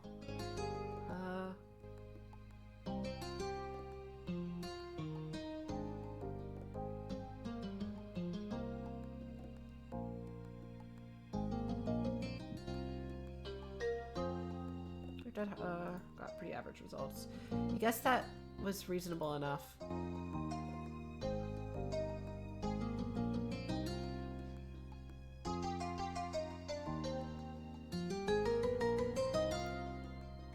Grades weren't the most important thing, no matter how good or bad they ended up being. Yeah. You tried to sound engaged, but your mind had decided to get back to school despite this season. Lee knew you too well to be fooled. You sound so spacey. What's up?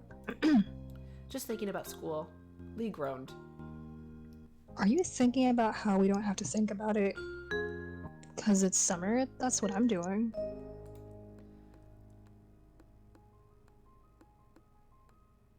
Let's make a petition for more vacation time. Oh, everybody in class would sign it. Maybe some of the teachers too. Though, I guess school isn't all the way bad. You can do some good things there. You can just do more when school's out.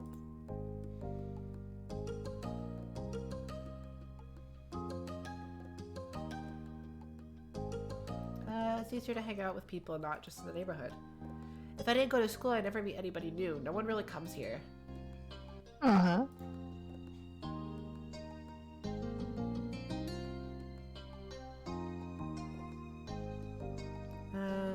That's all. That's pretty much everything that's good about school. Okay, point taken. Now, I decree the topic of school is officially closed. So true. We have to talk about this summer first before we start plotting the rest of our lives. I got some plans already. Oh, tell me. I'm gonna visit my cousins.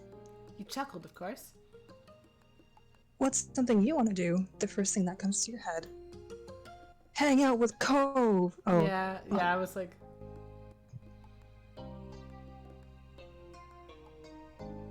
Well, spend time with people. people. I hope that means me too. Yeah! You lean back in your bed, settling in as you continue chatting with your friend. Even though it hadn't been that long since you saw her and you'd be seeing her soon, you've found plenty to talk about. For one, the events of the day, you sat up straighter.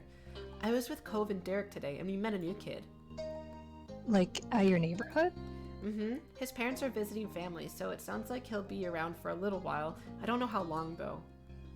What was he like? A bitch.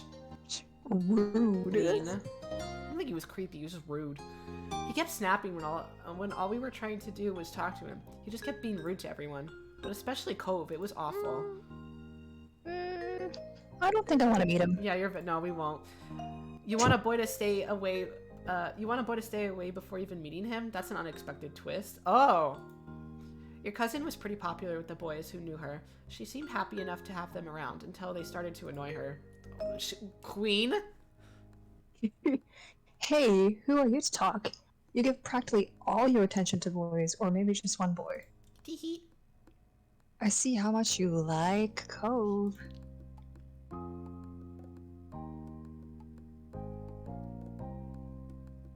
I don't give him all my attention.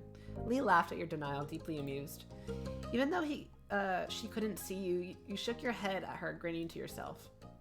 What do you want? I'm on the phone. There was a stomping noise approaching your room, heralding the arrival of your irritated older sister. She flung the door open, a frown etched on her face. Come on. How long are you going to hog the phone? Glancing at your watch, you realized that your quick call had gone on much longer than anticipated. Elizabeth held out her hand, the other one lodged on her hip. She noticed the realization on your face. Time's up.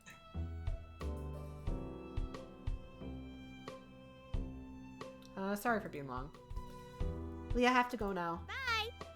Okay, see you soon. Tell Elizabeth and your moms I said hi too. You'd barely pressed the end call button when Elizabeth whisked the handset from your fingers and began dialing someone new as she strode out of the room.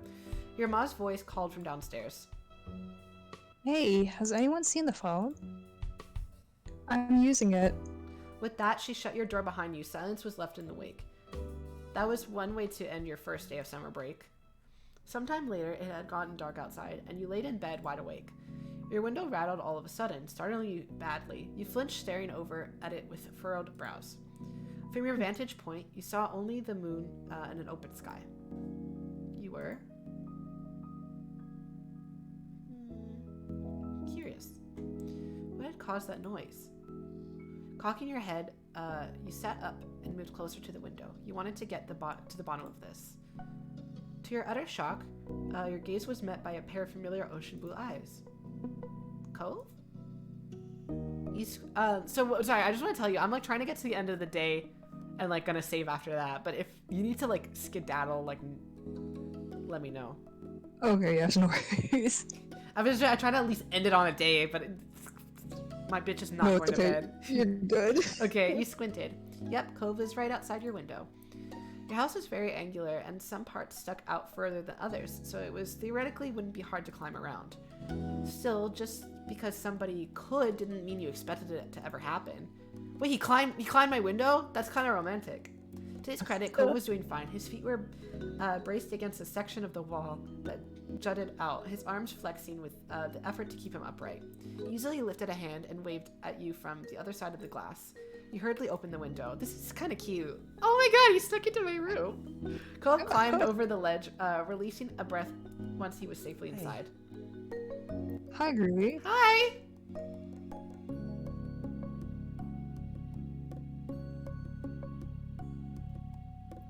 Maisie, my dreams have come true. Thanks. I'm not sure what I'm supposed to say to that. I know that it's late, but I didn't know what else to do. If I rang the doorbell, I know your moms would have answered it and they'd just make me go home. I didn't really want to explain why I was coming over anyway. I don't want to talk about I it. don't know what happened. Well, besides with you, I mean. But that's why I did that. As unexpected as this was, you were touched. Cove felt like he could tell you what was wrong. I might have tried calling or something, except my dad was on the phone. Cove suddenly looked very cross. Dad, he was talking to my mom. Still is, probably. You raised your eyebrows. Cove had eavesdropped on his parents' phone conversation? Who cares? I don't care. I don't care. You don't care. There are other things to talk about.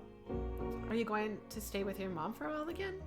Every year, Cove was sent off to live with his mom for a few weeks. When it happened varied. Sometimes he would go during winter break, but usually he went during summer. Aww! Even though it was hard news when you found out he was leaving and you missed seeing him those weeks, you understood. To your surprise, however, he shook his head. That's what I thought too, but no, that's not what they were saying. My dad asked Mom not to leave, to have me leave this year. He said she could come to stay with us here. Yeah, why doesn't she fucking come? You waited for him to continue. He didn't. The conversation abruptly dropped off. You couldn't help but stare at Cove. There was a complicated mix of expressions on his face. What did your mom say? She told him she'd come. I know she's coming soon before school starts. Okay. Oh, God. Oh. You had heard Cove talk about his mom a lot over the years. He'd tell you about past memories or what happened while he was visiting her. Still, it was one thing to hear about someone and another thing to actually meet them. Very soon you were going to see Cove's mom in person. You were taken aback by the news, so you could only imagine how Cove felt. You looked over at him. He was pacing across your room, his features pained and with dread. Before, they'd barely stay in the same room long enough to have lunch. Now we're gonna be all together again. The three of us, after all this time, just for a few weeks. I know I should probably be happy they can talk to each other now. I'm still not. I'm just confused and freaked out. And now I feel really bad for feeling this way. Oh. Groovy, it's so... His fist tightened and his eyes became misty. Oh. Oh. I shouldn't keep getting like this. It's been a long time already and I'm not a little kid. Though he wouldn't meet your eyes, you knew he was waiting. Oh, I feel this somewhat. Aw. You knew he was waiting for you to say something.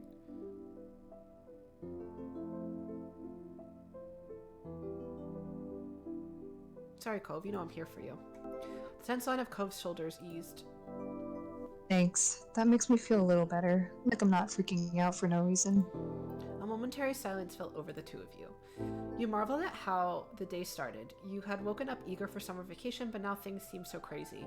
The mini debacle with Mr. Holden's gift, the newest addition to the neighborhood being so rude, and as if it all wasn't enough, now Cove's mom would be living with Cove and his dad again. Your whole life was kind of like that. It seemed complicated and hard and different.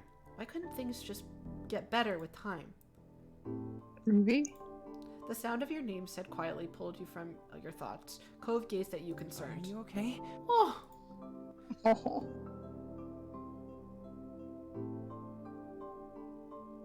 Who, me? I'm worried about you.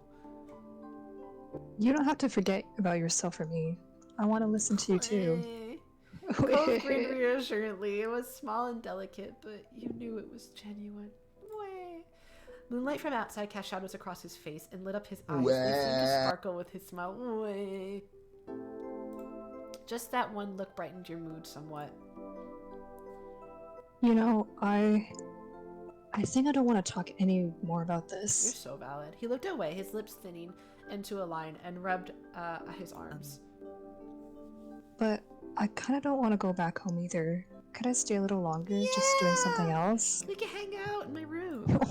He appeared equal parts hopeful and vulnerable. How could you possibly turn him away?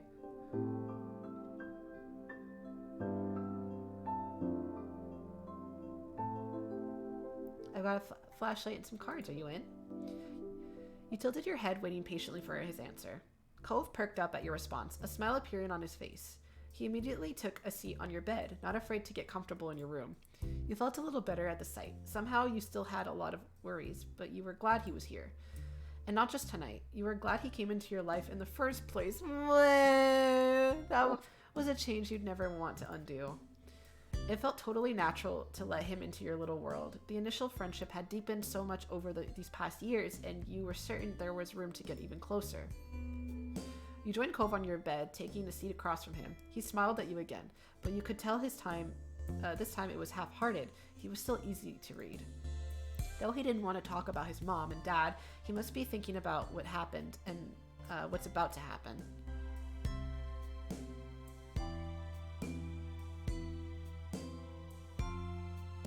I think like a nice little nudge with my foot while we're playing.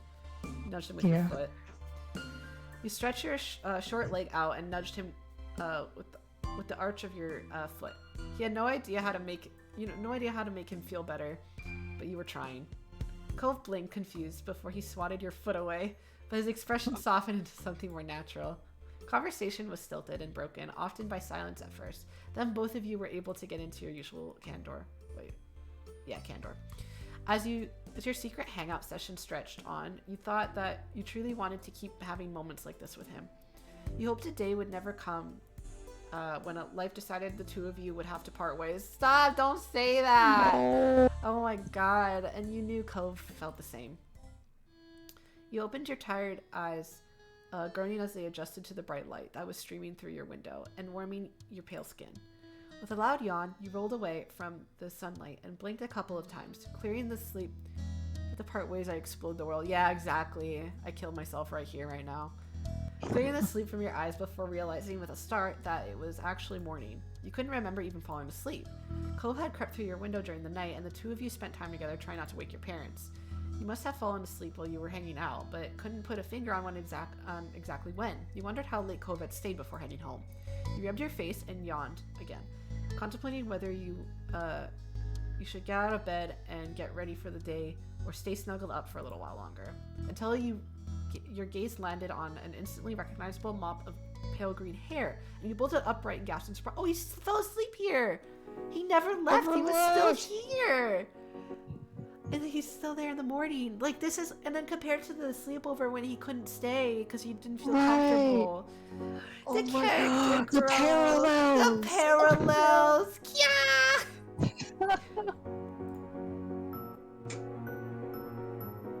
You laughed out loud. Aww. He had fallen asleep while sitting on the ground and precariously leaning his head on the side of your mattress.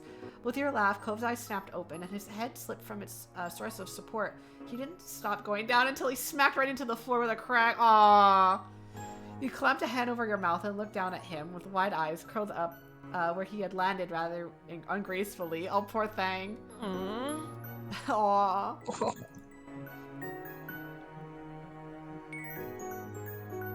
I don't laugh more. Cove gave you an unappreciative look, but you couldn't help it. That was so funny. If either of your moms found out Cove had slept here last night, the two of you would be in big trouble. Cove blinked at you a couple times, his eyes growing in panic as some thought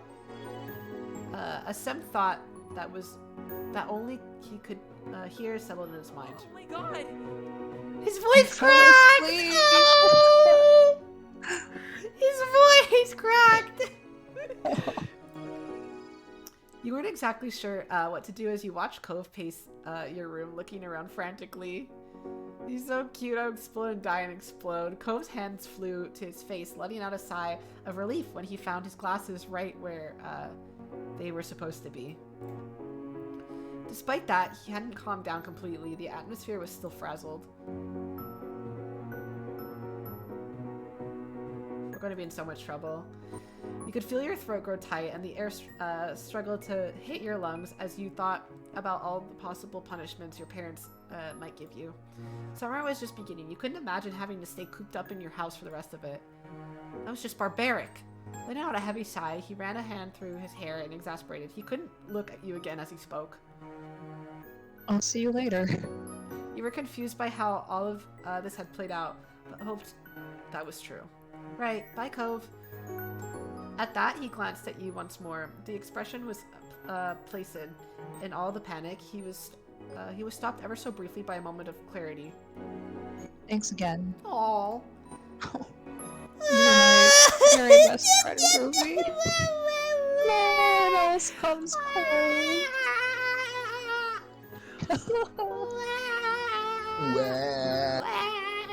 Oh. He firmly whispered the words, so there was no room for doubt. He meant it!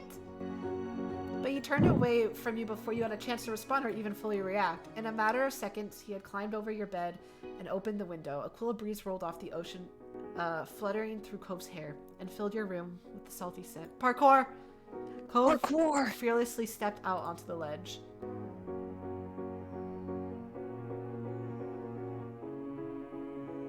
You wished him luck. Good luck, be careful. You weren't sure if he heard you or not, but he kept going along one foot in front, the other with increasingly speed until his form disappeared out of sight. You struck your head out the window as far as you could go to keep trying to watch. He walked the full length of the ledge before climbing down to the top of the garbage, then lowering himself onto the fence. From there, he finally dropped down. You threw out a thumbs up at his successful climb. He ran off towards his house without stopping, disappearing behind the side of another building. You had to admit you were pretty impressed at how doable he made that look. Cove always seemed to have a way of seeming so smooth without even meaning to. With a little sigh, you reclosed your window, deciding there was nothing more you could do. You hopped off to your bed and got ready to head downstairs for the day. Let's put on my slippers. You knew it was summer, but your slippers were comfy and cozy. It made you feel better whenever you wore them. You took the stairs, slowly attempting to mask your face into a look of innocence. You were sure that someone would have come into your room if they had heard anything strange, but you couldn't be too careful. You had to play it cool. When you stepped down into the living room, Elizabeth was there tapping her finger on the counter. Good morning, Elizabeth.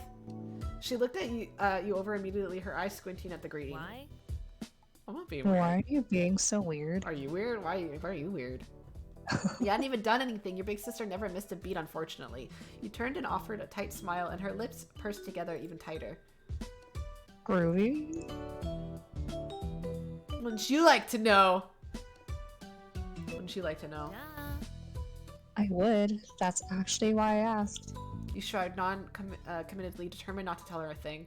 Further suspicious squinting occurred as she waited for something, but ultimately she rolled her eyes, and you weren't sure if you were in trouble or not. She didn't seem to care enough to dig any further. Would you like to know, Weather Boy? Whatever. And then she walked straight out the door, letting it slam shut behind her, and you let out a brief sigh. Elizabeth went out most days to hang out with her friends from school around town. Today you were extra glad for it, though you were also grateful she hadn't left the house any sooner and risked running into Cove. It looked like you were getting away with that.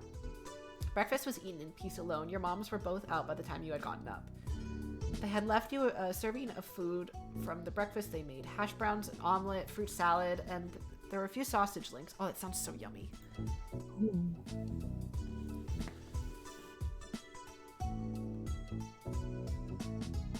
Let's have everything. It was tasty. You appreciated that there was a variety in the meal your mom's made. The day lazily drifted by at home. Oh, nice dietary choices. Yeah. At home, and eventually your parents returned. You pulled open the fridge again, lingering in frosty air for a moment or two before grabbing a bottle of ice cold water and taking a long drink. It was perfect balmy summer afternoon, and you had decided to head outdoors and find something to do. You hadn't decided what that something was just yet, but you were sure something would pop up to occupy your time.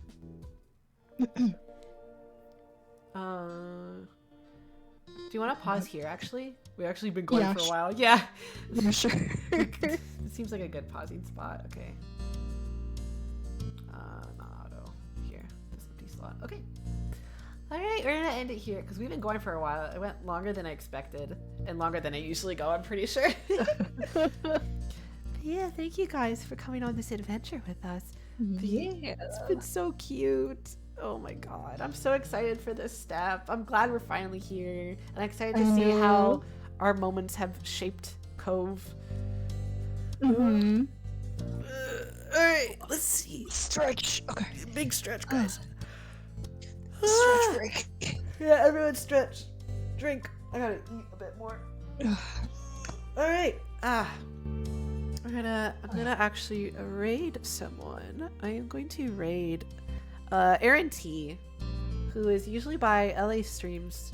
What are they streaming now? Fire Emblem Engage. Ooh, so if you guys want to see any of that, I guess more visual novel stuff, basically. Yeah, we'll go raid them. God, I keep forgetting to put the raid messages. Hold on, I gotta manually put it again.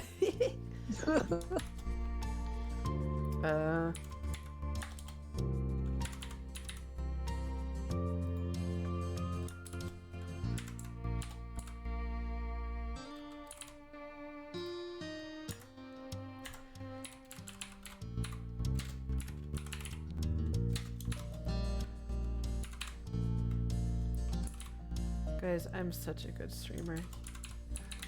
You are. I am. Thank you. Okay, copy that. Okay. So this is the raid message for subs. Copy that, and then put one for non-subs. Alright. We should have posted raid messages when we head over there. Also, Discord for anyone who stopped by and is not currently in the Discord. I post when I'm live there. I post updates, schedule, and we can just chat there too. There's a pet channel, which is the best. I like seeing your animals, and if you want to see other people's animals, definitely join the Discord. Okay, we're gonna go ahead and raid Aaron T. Please stick around for the raid, it'd mean a lot. Alright, let's get this started. Alright. I'll see you guys later. I'll make a schedule maybe tomorrow, I think. Okay, bye. Bye. Bye. Oh god. Bye. No, not this screen. Okay, this